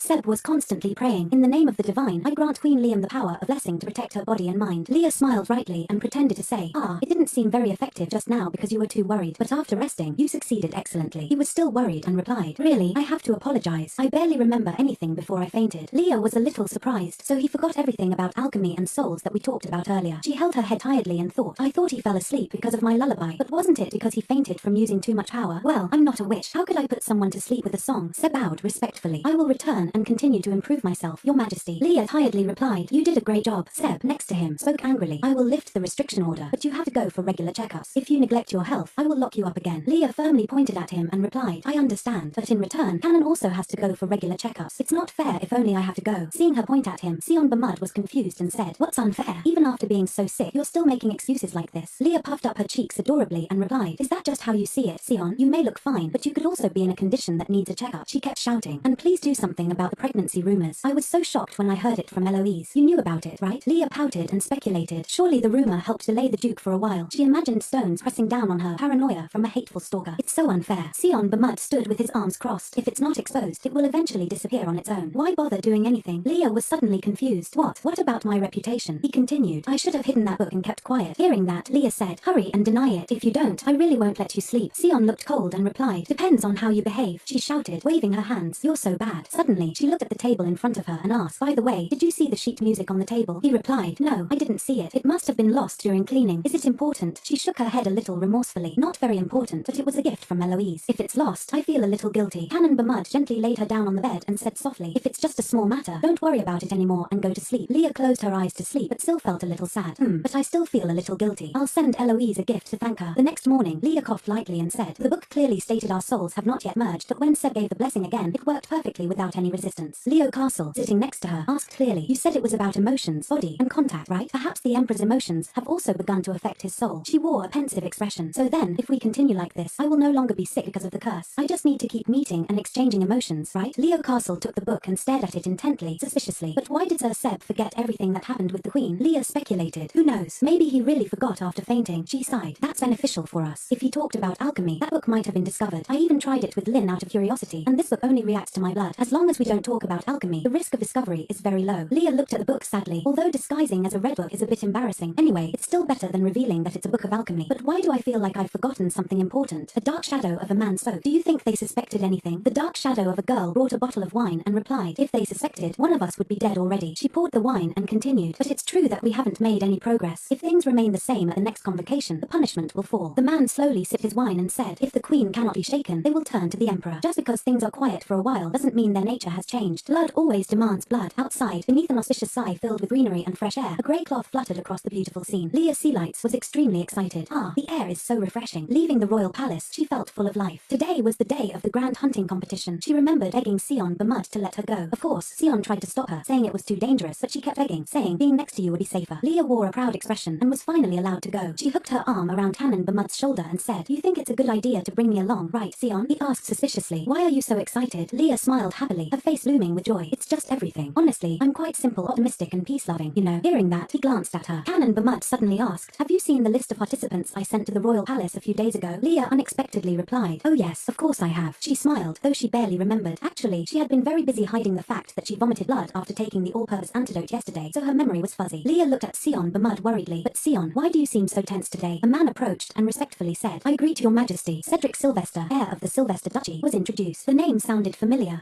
Sion Bamud said somewhat unhappily. So he's here. Leah's eyes lit up. The reason you're so happy is because of your unbroken fiancé. Leah stared blankly, not understanding. She looked suspiciously at the man in front of her. Raising her hand in greeting, she thought, this person was my fiancé before I was born. Looking more closely, she suddenly realized, that's right. Now I remember. This handsome man was the fiancé from the womb, Cedric Sylvester, heir of the Sylvester Duchy in the neighboring region. Before Leah was born, Duke Celeste had hoped for a son, so he planned for his future heir to be engaged to the daughter of Duke Sylvester, a family that had amassed a huge fortune through maritime trade. As soon as the Duchess was pregnant, they arranged a marriage between their unborn children, the Duke's child and the Sylvester daughter, who was also expecting at the time. But in the end, a baby girl was born in the Queen's household and a baby boy in the Duke's household, so the marriage was forgotten. Anyway, since the child was a girl, they planned for her to become queen. Leah fiddled with her small mouth, wondering, how long has sex identification technology existed? 10 years. If that technology had existed 21 years ago, maybe I wouldn't have had a fiancé from the womb. Streams of memories swirled in her mind. Even so, I think we were quite close when we were young. Cedric often came to my house to play. The tiny little girl had fiercely questioned, why do you keep coming to my house? The boy pitifully explained, because I'm your fiancé. Little Leah was not easily fooled. Don't lie to me. I'm going to be the queen. There was even another girl vying for Cedric's affection. No, Cedric is my fiancé. Cedric, marry me. The childhood memories made Leah laugh. It felt like a childhood friendship. She then greeted him with a smile. Long time no see. Cedric, eldest son of Duke Sylvester. Cedric raised his hand to his chest and bowed properly. Yes, I was busy managing the affairs of the duchy, so I couldn't visit for many years. How have you been lately? She waved her hand to show she was well. Very good. As you can see, I'm very healthy. Canon Bamud, standing next to her, mimicked with a frown. Healthy, of course. Sion Bamud stepped forward to intimidate his old rival. Participating in the hunting competition right before tomorrow's negotiations shows your commitment to friendship between our countries. I have to admit, that's admirable. Cedric laughed awkwardly. Haha, it's been a long time since I've been back here, so when I remember the past, I want to participate. He still didn't forget to show respect. Thank you for your generosity in allowing me to do so, your majesty. Leah exclaimed. Wow, aren't you afraid of getting tired after 2 consecutive days? Sion Bamud teased. If you don't have the stamina for this, how can you lead a country? Cedric didn't feel pressured. You're absolutely right. I hope you'll teach me a thing or two today, your majesty. Sion Bamud grabbed Leah and firmly refused. Sorry, but I'm busy taking care of the queen. I'm afraid that will be difficult. Enjoy what you can. Then he coldly turned her around, causing her to gasp unexpectedly. Leah looked up suspiciously. What is this? Are you taking care of me? Sion resolutely replied. That's right. Even though she was already on horseback, she wondered. You don't like Cedric, do you? Sion didn't answer but asked back. Why do you ask that? Leah seemed to know him well, so why did you interrupt the conversation and make an excuse to leave? Sion suddenly became jealous. What? Are you disappointed because you wanted to be with your fiancé? Leah turned around and denied it. What fiancé? That engagement was cancelled when we were babies. Sion urged his horse closer, provoking her. I didn't know the Celeste family had a tradition of frequently meeting a fiancé after breaking off engagements. Leah quickly explained. That was before the wedding happened, only when we were young. She looked him straight in the eye and emphasized. Moreover, Cedric and I are not close at all. It's just that our families have a close relationship. You understand, right? It's annoying. Sion was still stubborn. Isn't it a little strange to say you two are not close when he even calls you by your first name? Leah defended. No, he hasn't heard any news about me for many years. Now that we finally met again, do you think we look very close? Sion of course had other worries but said nothing more. Suddenly, the sound of a horn rang out, cutting off their argument. Leah startled and gasped. Sion, it seems like it's about to start. Let's go. We have to leave immediately. Sion sighed, ending his brief anger, while Leah urged him forward. In the dense forest, a cicada stood stood blankly. Sunlight filtered through the leaves, shining on a small pond, making the surrounding greenery shimmer. The two supported each other on horseback as they entered the forest. The scenery was poetic, but Leah ruined the atmosphere, lamenting, "Sion, my waist hurts so much. I've never ridden a horse for so long before." Canon Bamud didn't comfort her but blamed her instead. "What did I tell you? I told you to stay in the palace." He ordered the soldiers behind them, "Set up a tent and let the queen rest." They immediately replied, "Yes, your majesty." The tent was quickly set up at the forest's edge. Leah waved goodbye to her husband. "Thank you, Sion. I'll rest. You go quickly. I can't be a hindrance." Bamud stopped and instructed, "I'll be back soon. Rest well." She obediently agreed. "Yes, be careful and have a safe journey." The sun was high and the sunlight harsh. Leah comfortably sat in the recliner, enjoying the rest, which made her feel better. After a while, she opened her eyes and thought, "I wonder if Sion is okay." The attendant next to her quickly suggested, "Your Highness, if you feel lonely, I can bring you a rabbit." Leah became interested. "Oh, can you bring it without killing it?" He didn't hesitate to agree. "If you request it, I will bring it, Your Highness." She exclaimed happily, "Wow, that will definitely be very cute." While waiting for the rabbit to arrive, Leah was secretly pleased inside. "Ho ho, now everyone is gradually becoming kinder to me. It feels great to see my image improving after all those things." Suddenly, a voice rang out in the forest. "So there's something other than a rabbit." Leah excitedly stood up. "That's the sign the first game has been caught, right?" But what stood before them made everyone freeze. A large beast was slowly walking toward the two. "What?" Leah frantically guessed in her heart. "What is that?" The attendant drew his sword and stepped in front of her. "A chimera, Your Highness. Please step back." But before he could act, the chimera fiercely knocked his sword away. Leah screamed in fear. "Aya!" The chimera opened its hideous mouth and bit hard at the man in front of it. In moments, a soldier was thrown far, hitting a tree heavily. The ferocious chimera panted. The soldiers panicked and shouted, "Quickly fire a signal to alert everyone. Request reinforcements." A yellow flare shot into the sky immediately. Hearing the loud explosion, the chimera grew even more ferocious. Leah trembled and questioned, "Why is this monster in the hunting area?" The attendant shrank back. "I don't know. These chimeras have been banned for over 10 years. After being created for combat, the chimera suddenly went rogue, making the two even more panicked. It charged straight into the encirclement, pushing back all the surrounding soldiers. Leah stood facing the giant beast, constantly reassuring herself, "No, I'm not going to die like this." She fearfully covered her face and called out, "Sion Bamud." He appeared just in time to subdue the beast. Leah hurried over. "Sion, are you okay?" He coldly asked. "What's going on?" Someone kept warning, "Dangerous, Your Majesty, Your Highness." Suddenly, Cedric appeared out of nowhere and blocked Leah. "Please step back. The Emperor has lost control. Please step back. The Emperor has lost control." She stuttered. "What?" He raised his sword and explained while fighting the chimera, "I was injured and His Majesty attacked me as well." Leah couldn't believe it and looked at the man in the distance. Cannon attacked. Impossible. His body exuded a thick killing intent, which made her suspicious. "Sion," Cedric warned loudly, "don't provoke him." Seeing blood has awakened his bloodthirsty instinct. He emphasized the ruthless instinct to cut down enemies on the battlefield. Leah still hadn't gotten over her shock. His saying his instinct has awakened? Impossible. She tried to find a reason to justify it, even if it's tense. This is still unreasonable. The current Sion wouldn't lose control in a situation like this. Even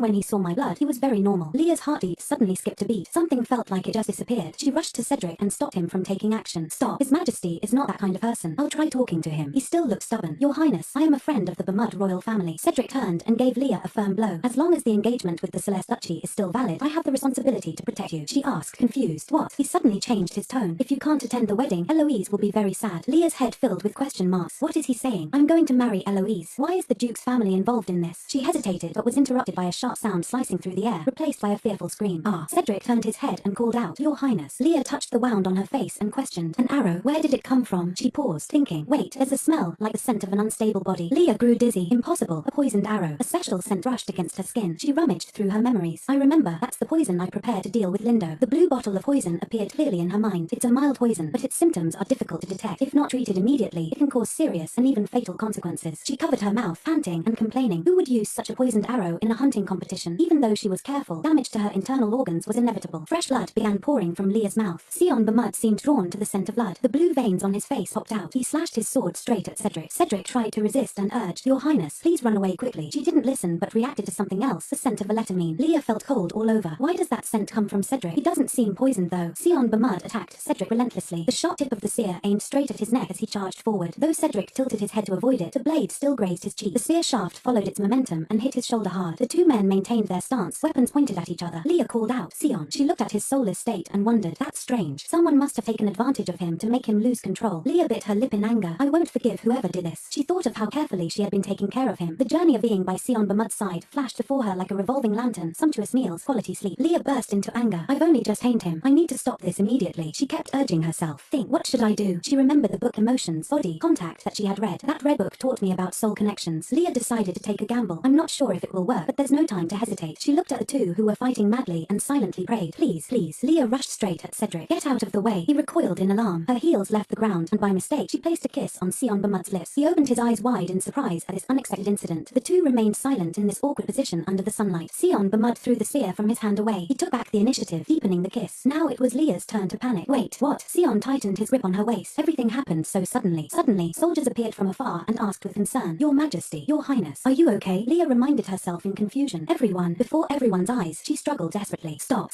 no, if this continues. Leah squeezed Sion Bermud's coat tightly and frantically signaled to the others. People will think he's a pervert. Finally, the kiss that felt like a century ended. The surrounding spectators were all stunned. Then Sion Bermud suddenly fell to the ground. Leah trembled all over, crying pathetically. Hey, why did you faint? You caused all this, and now you want me to clean up, she whispered. Sion, the attendant, after experiencing the shock, also shouted an order. Immediately check on His Majesty and Her Highness. The forest was still bathed in sunlight, as if nothing had happened. The attendant knelt and asked solicitously, Your Highness, His Majesty is fine, only slightly injured. It seems he only fainted for a moment. Your Highness, do you feel uncomfortable anywhere? Leah smiled weakly and said, I'm fine. But inside, there was a storm. In reality, she was not fine at all. She looked at the sleeping man in front of her. Anyway, I'm relieved that Sion's rage has stopped. What the heck happened that everything turned out like this? Leah turned to find out. Commander Robert, what happened at the hunting ground? He hesitated. Finally, Robert told the truth. His Majesty was hunting with Duke Sylvester. His voice faltered. Suddenly, the monster chimera attacked and caused a large-scale massacre. Robert tried to recall the scene. Duke Cedric was also injured. In the chaos, a stray arrow shot by the Duke hit a tree and bounced back. It turned out that Cedric was the cause, and unfortunately, that arrow grazed His Majesty's arm, causing him to bleed. It was at that moment His Majesty suddenly lost control. Robert seemed emotional. His Majesty has become extremely sensitive to blood due to the long-term effects of the war. It's a pity he was directly injured like that. Leah shifted her attention back to Sion Bermud. Wait, there's something that worries me. She remembered what Cedric said earlier. While fighting the chimera, I was injured, and then His Majesty suddenly changed and attacked me. Leah turned to question him. You just said that when you were injured, His Majesty suddenly attacked you, right? Looking at Cedric's stiff expression, she immediately suspected someone is lying here. Cedric panicked and approached Leah, changing the subject. Come to think of it, weren't you almost hit by an arrow that came from somewhere? You seem dizzy from the impact, so I'll quickly take you to my personal doctor. Leah sneered inwardly.